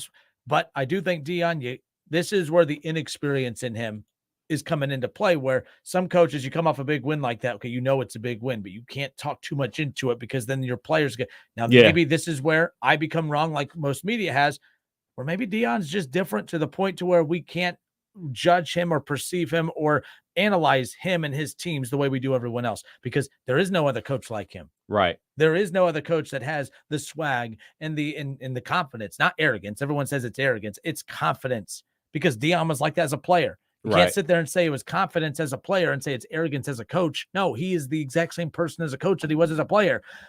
It sounds like I'm talking out of both sides of my mouth with Colorado right now. I just don't want to see it like blow up in their face. It's okay. By the way, if you would have lost, Deion, you do realize that it's okay. If you would have lost to TCU, it would have been like, oh, it's not that you're a bad coach or that your team stinks. It's that this is a process. Right. Like, so you got to be careful with that. Oh, do you believe now? Do you believe now? Well, what if you're 2-2 at the end of September and then go on to only win 4 games for the year? Are you going to go back to those media members you blasted and say, all right, maybe you had a point? No. Right. It's a marathon, not a sprint. And listen to this back to back. At Oregon, then USC. Now, I know everybody knows the Pac-12, yada, yada, yada. I'm not sure if there's a tougher back-to-back schedule than that out there in the country. I mean, at Oregon, USC, the Heisman Trophy winner, and the team that just put up 81. It was versus Portland State, still 81 points. Yep. You slow them down, they still put up 30.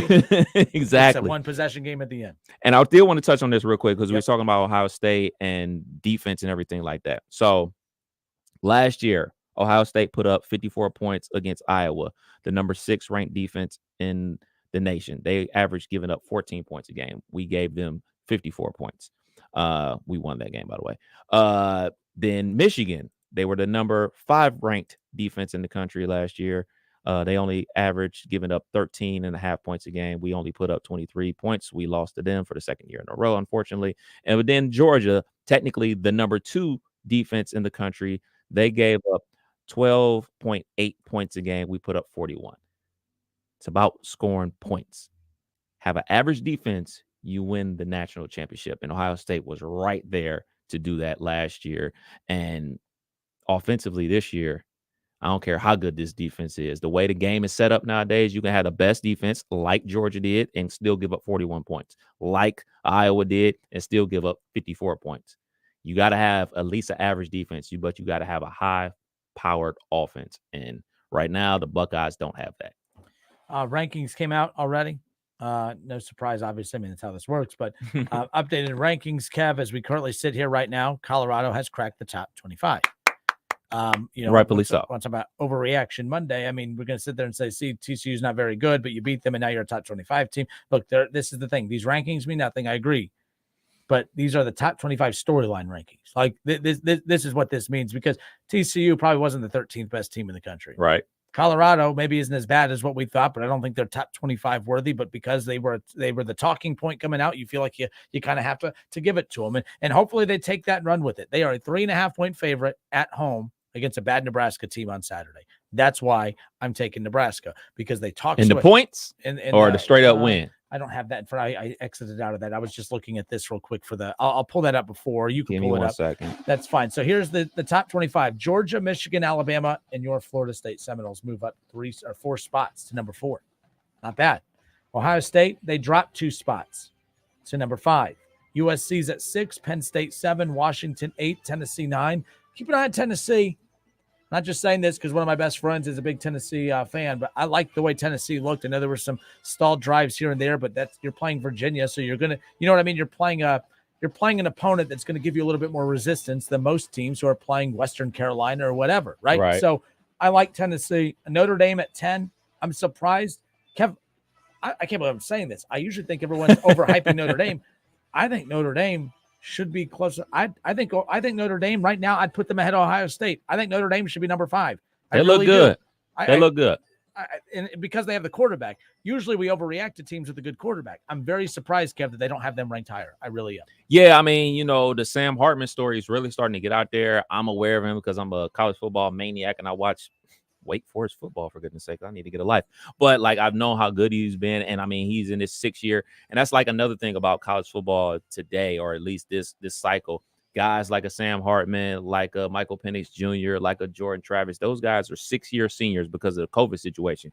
So they're getting that bump. I mean, we saw that last year with Hendon Hooker. You know what I'm saying? When he was playing for Tennessee, he's a little bit older than everybody, knows the system like the back of his hand. He's basically a coach on the field and everything like that. He's not getting coached. He's coaching. So I think those teams that have those older quarterbacks have a clear advantage over other teams. So again, the top 25 came out. Notre Dame, a top 10 team. They're at number 10. Texas, number 11. Utah, 12. Oregon. I mean, the points are just the amount of points they put up. But LSU drops 9 spots, Kev. They dropped down to number 14 in the AP poll. Yeah, man. I mean, you touched on it a little bit with that game. It wasn't even just, the high-flying wide receivers from Florida State. They were physical, especially in that second half. I mean, they were down 17-14 in that half, and then they went on a 31-0 run. It was like a basketball score out there. They went on a 31-0 run in that second half versus them, and they really got physical with LSU as well, man. So LSU, what are you going to do? All right, Wisconsin, 1-0 in the season. They're number 19. All right. Fighting Fickles. How about North Carolina? How about Mac Brown becomes the first coach in college football history to win 100 games at 2 different schools? Wow. Shouts out to Mac Breezy. A couple years ago, we were talking about, that big-time recruiting class that he got in there. Something about North Carolina. A lot of guys didn't exit. Normally guys hit the transfer portal and leave, but now those guys are finally, redshirt sophomores and juniors, so this is their time to cash in. Yeah, and especially the fact that, North Carolina Duke might end up being a big-time game on the football field as opposed to just the hardwood, especially after Duke knocked off Clemson. They didn't realize Duke had cracked the top 25 to begin with to start the season, so they don't move at all. That's strange to me. This is why, look, Clemson drops 16 spots. They dropped 16 spots. They're ranked number 25. They still kept them in the top 25. They're number 25. Duke beats them. You drop down a team 16 spots, but you don't move Duke up at all. I'm not really a Duke advocate by any means, but just the logic in this sometimes is just kind of that's wild to me. Absolutely. Colorado beats, a average to below average TCU team, and they're right there in the top 25. They spike up a ton of spots, but nonetheless. Name brands matter in college football, especially this time of year, you know what I'm saying, before the, the quote unquote real polls come out. But I mean, I think it's obvious like that Duke should be ranked ahead of Clemson. So do your mental gymnastics to get them ahead of them because they won on the field. Yep. And Colorado coming in at number 22. So there's that. But very interesting. That's matchup with Nebraska coming up on Saturday. This is why we're talking, Kev, what the hell's happening? We're talking Colorado football. You know what? And people care. People. And I love it. I love it because I don't just watch Ohio State.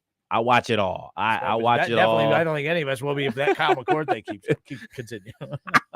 I watch it all. I read it all. I'm a college football maniac, so I'm here for it, man. You just got to give, Coach Prime and the coaching staff, and most importantly, the players a ton of credit for going out there and getting it done, man. And right now, Nebraska is a 2.5 point favorite. Nebraska is a 2.5 point favorite. No, they're plus 2.5. I thought Colorado. Okay, my bad. Yeah, I'm new to gambling. No, you're fine. You're fine. I just wanted to make sure that was the case. So Shaw chimed in. Shaw's still on hold. You know how I make him wait. I'll bring him on here in a second. On FanDuel, Nebraska is plus 2.5. After all the talking from Saturday, they are only a 2.5 point favorite. How will Travis feel after all those plays in the heat? How does he recover? The defense still gave up 550 yards and 42 points. True. Yeah. But Nebraska, man, with Sims, look, I saw him play a ton at Georgia Tech. Wasn't good there. It's not good with Nebraska. He's going to throw interceptions, and Colorado's going to win. Yeah, it's going to be one of those things where you can play bad defense. You have an offense to keep up, and that's why the Big 12 is interesting. Like, that's why you have Big 12 contenders every year, because they could score with anyone in the country. They can't stop anyone. But look, we saw last year, Georgia, number one defense in the country. They cannot stop Ohio State. If they did not have a prolific offense to go match, point for point with Ohio State, it doesn't matter if you're bragging about defense, this, defense, that. They had to have the offense to overcome Ohio State, and that's really what it comes down to when it's all said and done. All right, it's the Kinner and Kev Show, 1410 ESPN Radio.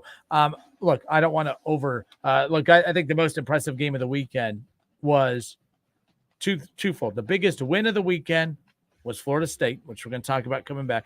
The biggest loss of the weekend was Clemson. Am I wrong in that? All right, so in the comment section, the Justin Kinner Show Facebook page, ESPN Dayton's YouTube channel, Kinner and Kev, when we come back, the biggest win of the weekend was, and the biggest loss of the weekend was. For me, Clemson had the biggest loss of the weekend, and I do believe that Florida State had the biggest, most impressive win of the weekend. Let's discuss Kev like a bobblehead. Look, I have bobbleheads behind me, bobbleheads in front of me. Look at Kev. Yeah. I'm just saying. I just felt like we can't talk all this Colorado and act like the Seminoles didn't just prove that, hey, you know what? Move over, Clemson. We're here to represent the ACC. Most impressive. What's left of it? Yes. Most impressive win of the weekend. Most intriguing, most interesting loss of the weekend. We'll talk about that when we come back.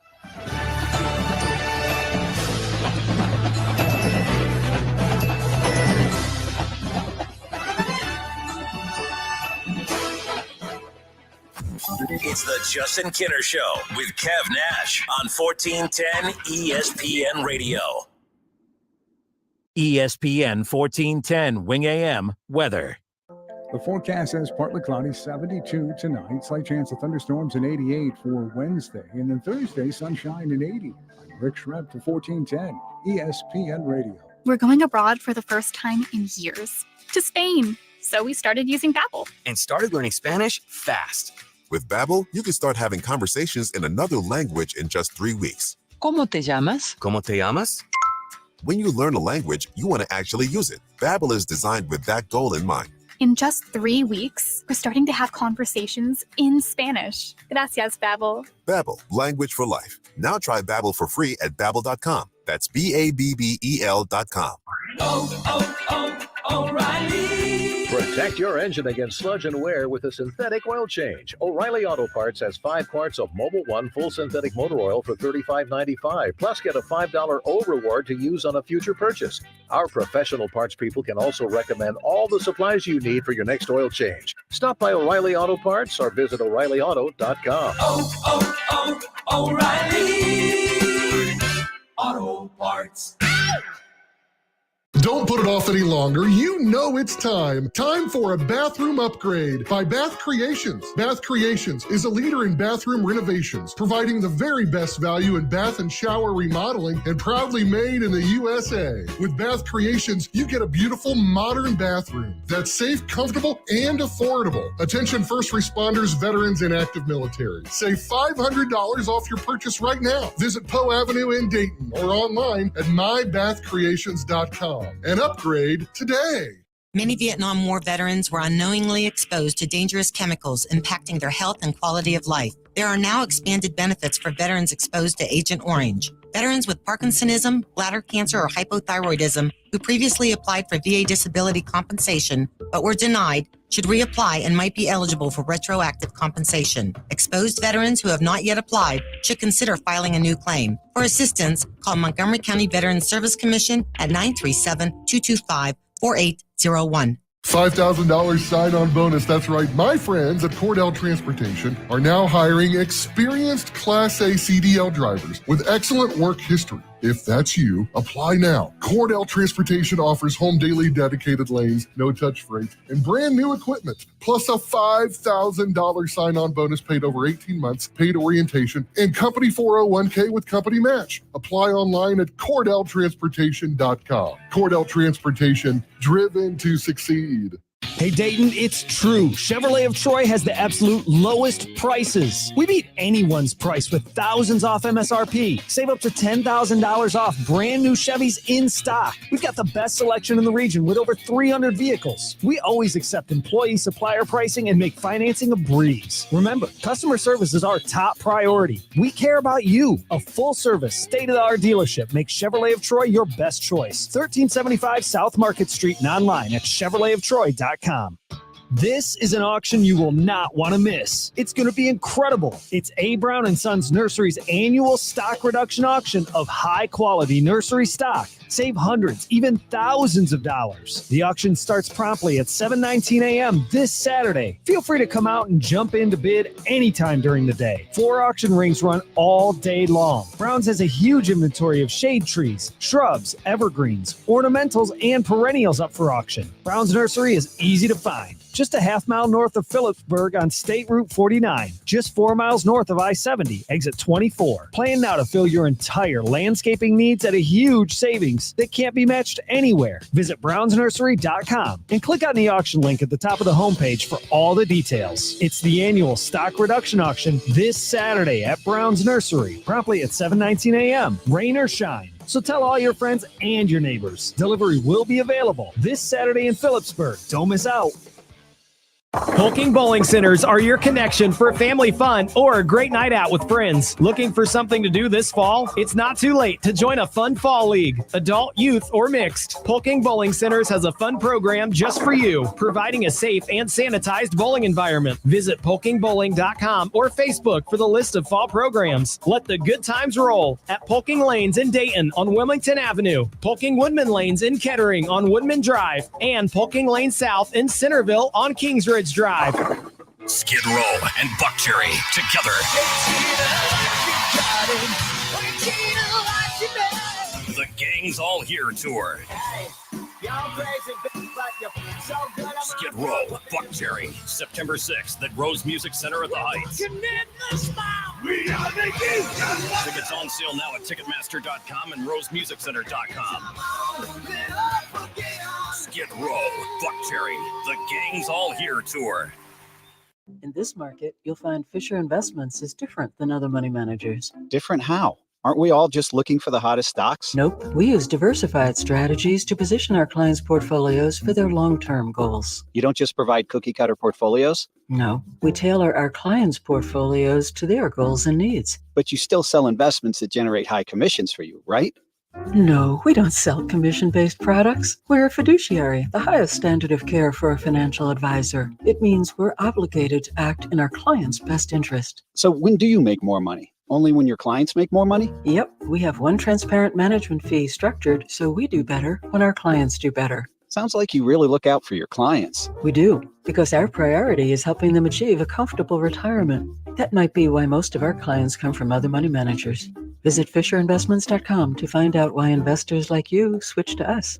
Fisher Investments. Clearly different money management. Investments in securities involve the risk of loss. You'd do anything to keep your vehicle happy. With eBay Guaranteed Fit, the parts that fit are just a click away. Just look for the green check. ebaymotors.com. Let's ride. Eligible items only. Exclusions apply. Buckeye fans, don't miss Dayton's own Keith Byers every Wednesday at noon on The Keith Byers Show, presented by Lee's Famous Recipe Chicken.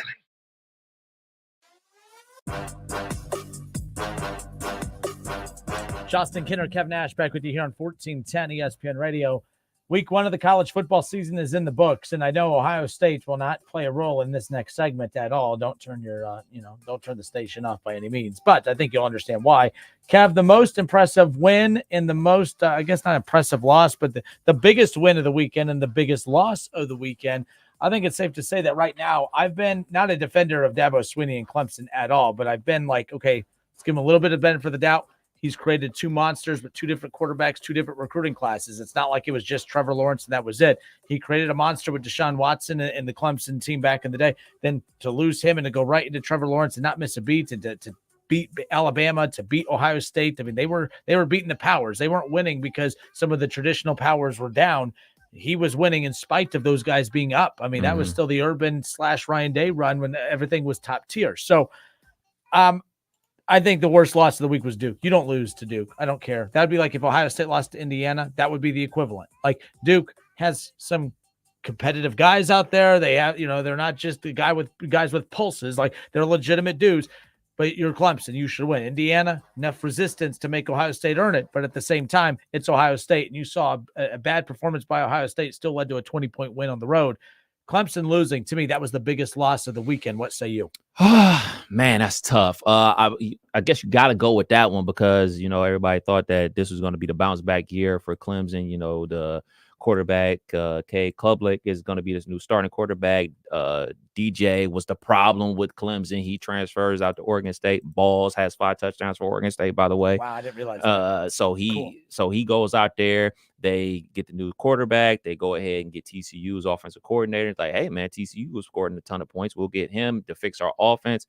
Well, once they got down in that game to Duke, they started having to pass the ball, and they don't have any playmakers on the outside. They have a good slot receiver, Zero. I can't remember his name, but doesn't have good receivers to throw the ball to. So they're not creating a lot of separation, a lot of space. So once they had to do that, it was all she wrote. So that has to be the worst loss because not only was Clemson expected to contend for the ACC championship, they're also expected to be college football playoff contender as well. Yeah, I think another one that you could put up there, although, again, Florida wasn't a top 25 team, so that's why I didn't put but you lost to Utah when Utah was down to backups at multiple positions, including quarterback. But quarterback, offensive line, and tight end. Utah, you can make the argument, has been a better program than Florida over the last 5-6 years, and that's not up for debate. That's a legitimate, so that's why I think that was a bad loss for Florida, but you didn't have, expectations coming in. You weren't a top 25 team, all that stuff. So I think the biggest loss of the weekend that'll have the biggest impact on the rest of the season, I think Clemson losing so early against a conference opponent on top of that is really, really bad. Biggest win of the weekend, Kev, I think no doubt it has to be what your Florida State Seminoles did against LSU over the weekend. And for me, it was mainly because of the fact, like, a win's a win. If they win in a back and forth and it's a field goal to win it, fine. But they established dominance. They established because Florida State, there's been a feeling out period over the last 2 years of like, okay, what do they have? What do they have? That was the most dominant performance we've seen from them, especially when you put the fact that it was against an SEC school that was propped up a ton in LSU. It was prime time. It was under the lights. I mean, there was so much that could have gone against Florida State if they lost, and like, oh, well, whatever. It's Florida State. They're still not back yet from the Jameis Winston day. This team's rolling. They have all the right pieces, and LSU might still be a pretty good football team. A lot of people had them as playoff contenders, but man, that's a playoff game so earlier in the year. And Florida State right now, one week in, they have the most impressive playoff resume, if you will. That was a ginormous win, a dominating win too.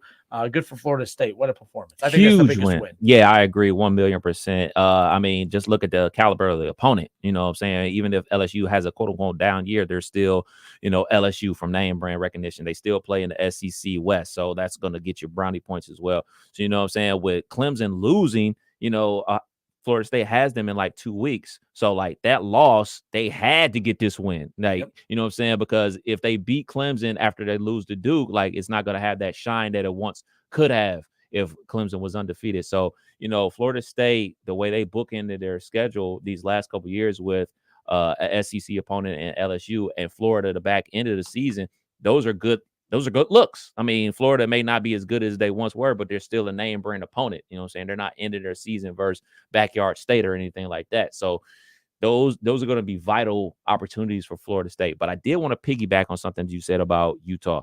Utah is what Boise State wants to be. Remember Boise State had that run in like the late 2000s, everything like that. But Utah is that program. Utah is that program that played in the Skyline. They're the program that played in the WAC. They're that program that played in the Mountain West, onto the Pac-12, and now going to be on to the Big 12.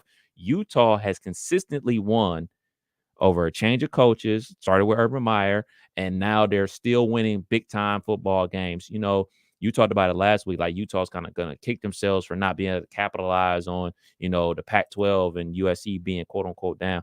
They did a lot. They've done a lot in a short time because they've gone from the WAC to the Big 12, and they're still hanging around. Like other schools have not been able to do the things that Utah has been able to do over the last couple of years. And Ohio State can come into this category. Wins that felt like losses. I think Ohio State's at the top there. 1,000,000%. I think Iowa, you could put them there at the top too. We talked about how cyclical they could be. Once every couple of years, they have a legitimate, this should be that Iowa team.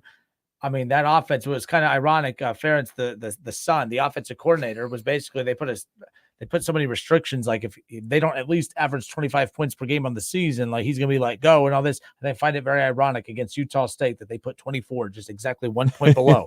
I find that very ironic. I think if you're an Iowa fan, you don't feel very good about your day right now.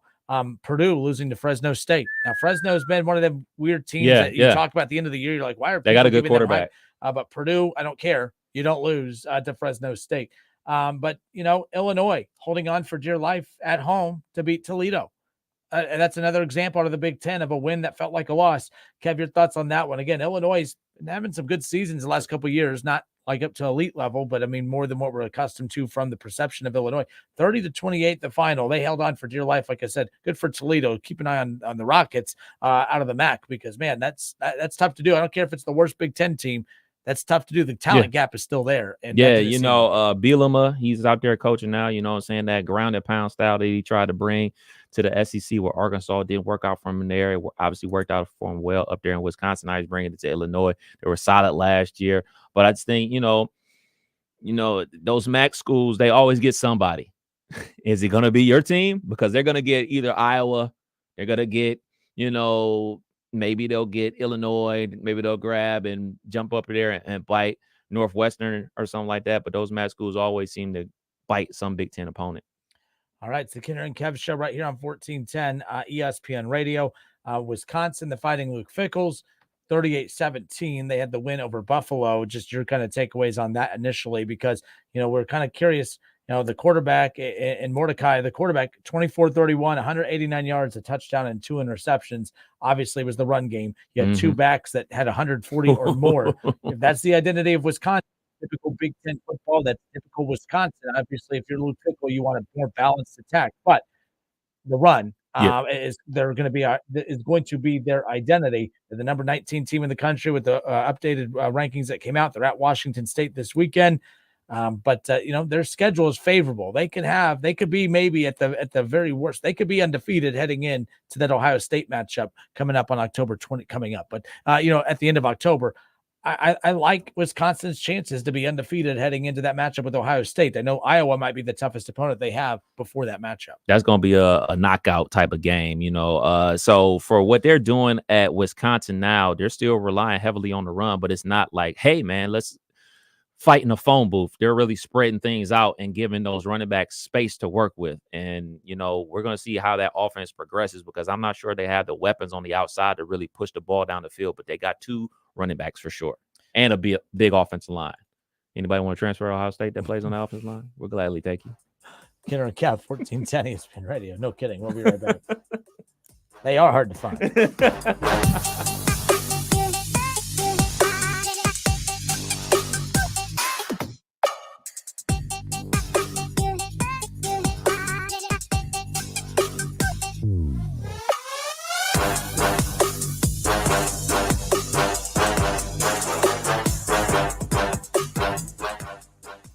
It's the Justin Kinner Show with Kev Nash. Justin, you're awesome, baby. Right here on 1410 ESPN Radio.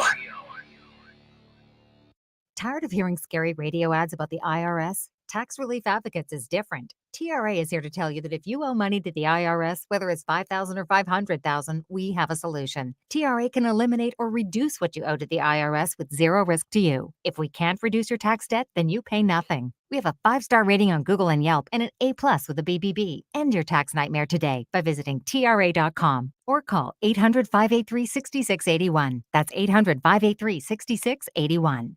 Cookie wants to be a professional wrestler. I'm Cookie Serratos and I'm 11 years old. She also wants to win all the medals. That's why Cookie and her family make every day count, squeezing out her best with Go-Go Squeeze. Okay, Cookie, let's break for a Go-Go Squeeze. Go-Go Squeeze fruit-on-the-go pouches are a nutritious snack made from 100% fruit with no sugar added. Go, Cookie! Because when you nurture your kids, you squeeze out the best in them. Squeeze out the best with Go-Go Squeeze. Not a low-calorie food. Products range from 11 to 13 grams of sugar and 60 to 70 calories per serving. Hear the power and feel the noise.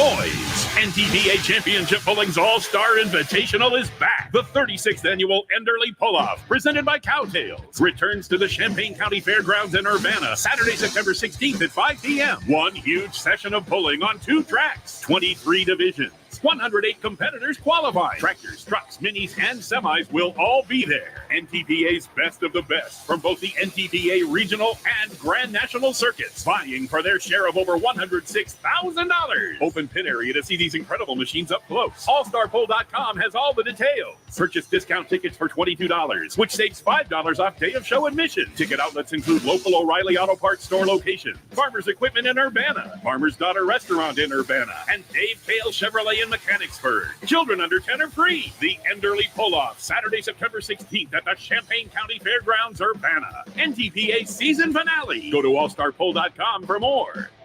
Hey, I'm college football Hall of Famer Keith Byers, and I'm here with John Glazier from Glazier Softwater. Did you know we are Dayton's home of the Ohio State Buckeyes? Yes, I did. But did you know that Glazier Softwater is the home of the 7-year, worry-free parts and labor warranty? We've been making water great since 1988. What were you doing in 1988? That was my 3rd year in the NFL with the Philadelphia Eagles. I had 10 touchdowns that season, and we made the playoffs in 1988. So you can say that we both have been doing great since 1988. Glazier Softwater. Glazier water is better water. At Harley-Davidson of Xenia, the atmosphere is positively electric as we look to the future. Our name may have changed, but Harley-Davidson of Xenia has been locally owned since 1984. Under our new management, the staff and store are buzzing to get you set up for the open road. Whether you're shopping for merchandise, a new bike, or just need some maintenance on your current ride, Harley-Davidson of Xenia is here for you. Visit us online to learn more and to place a reservation on your new bike. hdofxenia.com.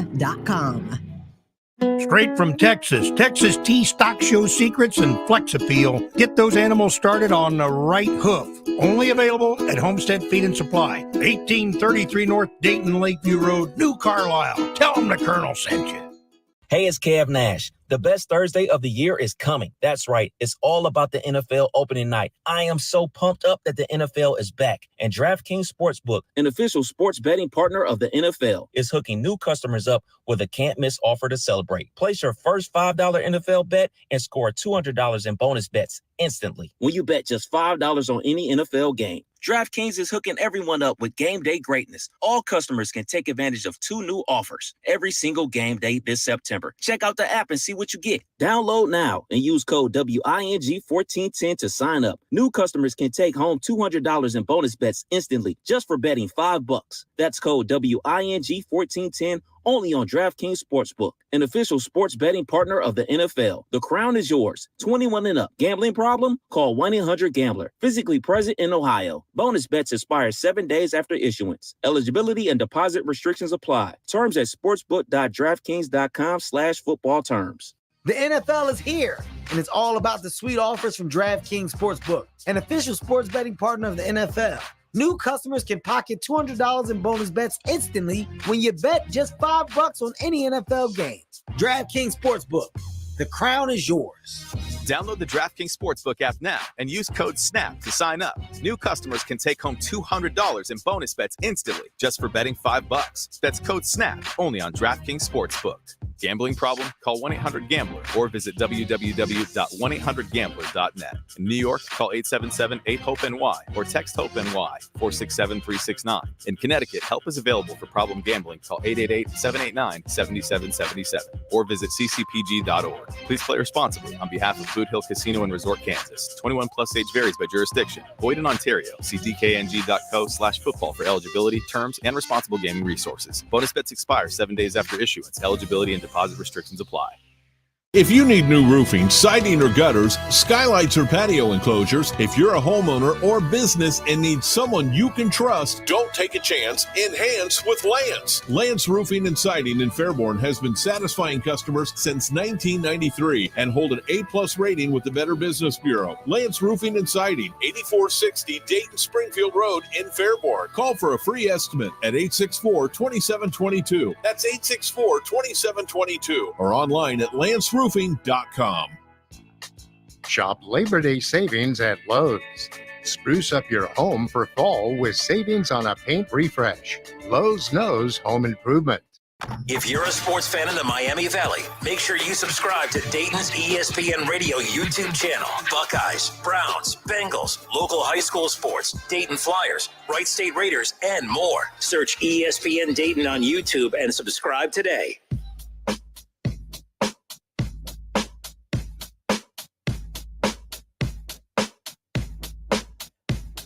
Man, oh man, with Chris Jones holding out right now as they, pursue a contract extension or a potential trade, the Kansas City Chiefs are going to be without their most dominant pass rusher, and now they might be without their most dominant offensive weapon in Travis Kelce. It was announced a little bit ago that, he hyperextended his knee, and his availability for Thursday night is questionable and probably doubtful at this point. So, this is where, when we talk about quarterbacks getting their money, you're paid to elevate. The thing is, and this is always my biggest question mark about Joe Burrow, you don't elevate T. Higgins. You don't elevate, Jamar Chase. You know what I mean? Like, those are two great guys. Joe Burrow is fortunate to where other quarterbacks aren't to have multiple weapons like that. Jalen Hurts, same thing. I like Jalen Hurts, but can Jalen Hurts, when he doesn't have multiple number one wide receiver threats, out on the field with him, can he still be Jalen Hurts? Can Joe Burrow still be Joe Burrow without those two? I don't know. Joe Burrow's numbers significantly took a step back last year when there was no Jamar Chase out on that field. T. Higgins stepped up and he was the number one wide receiver, but Joe Burrow wasn't as crisp offensively. You know what I mean? He wasn't as crisp offensively. Joe Burrow didn't look like the number two quarterback in the NFL when Jamar Chase wasn't there. That's not an opinion. That's a fact. Go look at the numbers. That's not an opinion. That is a fact. Bengals fans, stop being homers. Joe Burrow was not a number two looking quarterback in the NFL when Jamar Chase was out. He averaged 40 less yards a game when Jamar was out. He averaged a touchdown and a half less per game when Jamar Chase was out. That's a significant drop off.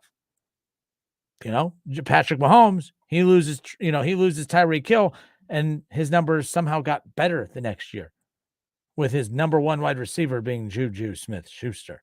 Now, technically, his number one weapon, of course, was Travis Kelce. But again, most quarterbacks have a number one target. But not everyone's as fortunate as Joe Burrow to have two number one wide receivers. To have Tyler Boyd is a number two on most teams. Tyler Boyd's a really good wide receiver. So Joe Burrow is spoiled, and you guys are spoiled, and you're about to find out, when that time comes where Joe Burrow is without multiple weapons, like what we're going to see with Patrick Mahomes. To Patrick Mahomes' credit, though, he's won a Super Bowl. He's won an MVP. He's won a Super Bowl MVP when losing one of his key weapons. All right, so I'm just throwing that out there. Patrick Mahomes, how much of an impact will this have on Thursday night? The Lions right now, they're jacked about this. They're not rooting for anyone to be injured, but keep in mind that could be that's something to keep an eye on. That's for sure. It's the Kinner and Kev Show right here on 1410 ESPN Radio. We didn't spend a ton of time today on Browns Bengals. Of course, we will get to more of that on tomorrow's show. As we talked about earlier, opening the show, Jason Fitz, formerly of ESPN Radio, now with Yahoo Sports. He's going to be joining us every Wednesday, and we'll be talking all things NFL, college football. And I'm really looking forward to having Jason back on the show, nonetheless, especially when he parted ways with ESPN. I thought that partnership was done, but we're fortunate to have a good friendship with Jason. He's going to be back on with us starting tomorrow. And we'll talk about the Browns-Bengals heading into this Week 1 matchup. That's for sure. Now, I use the Bengals not to take a shot at them, but just to show you the significance of what that can mean for an offense losing a key member. Well, it's the one that, the next best weapon for Patrick Mahomes without Travis Kelce on Thursday night is who? Like that, but that's the thing. When you are given that type of money, you're expected to elevate. That's why it's wild that the Bengals are trying to keep all three of those guys there, because financially it just doesn't make sense, because you're keeping T. Higgins at the expense of another very key important position. And if Joe Burrow is as good as what everyone says he is, why do you need T. Higgins? You want T. Higgins with Jamar Chase. You don't need T. Higgins with Jamar Chase. And if you need T. Higgins with Jamar Chase, then that means Joe Burrow is dependent on that, to where Patrick Mahomes, he didn't need Tyreek Hill. You know what I mean? Like the front office for the Kansas City Chiefs said, our quarterback is elite and we don't want to see Tyreek Hill go. We want Tyreek Hill, but we don't need Tyreek Hill. Patrick Mahomes didn't need Tyreek Hill to be Patrick Mahomes. The Bengals front office is telling you, man, we have to keep T and Jamar together because that's the only way we get Joe Burrow. That's weird, right? I don't think that's a spin job. I think that's the reality of it. Wanting and needing are two different things. The Bengals want T and Jamar together. Or are they telling you that they need it? The Chiefs, they said, hey, Tyreek, we love you, but we don't need you. They go on to win a Super Bowl. I don't know. Nonetheless, keep that in mind. But this is why when you pay your quarterback, you're expected, hey, if your number one target's going to be out, you have to elevate. Can you elevate? Can you take the average guys and go win a Super Bowl with them? Patrick Mahomes won with Juju Smith-Schuster as his number one wide receiver. And he's not a number one wide receiver. Let's just be honest. Kenner and Kev, 1410 ESPN Radio. We'll step away for a few minutes. When we come back, of course, we'll dive into more of this Ohio State talk coming out. A lot of you are down on Ryan Day.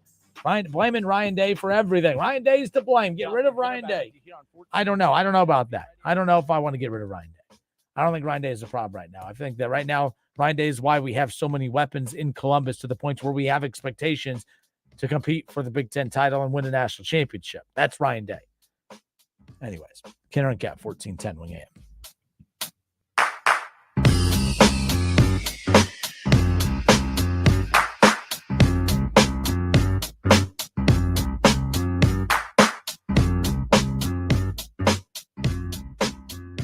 Listen, stream, watch. It's the Justin Kinner Show with Kev Nash, right here on Dayton's ESPN Radio, 1410 Wing AM.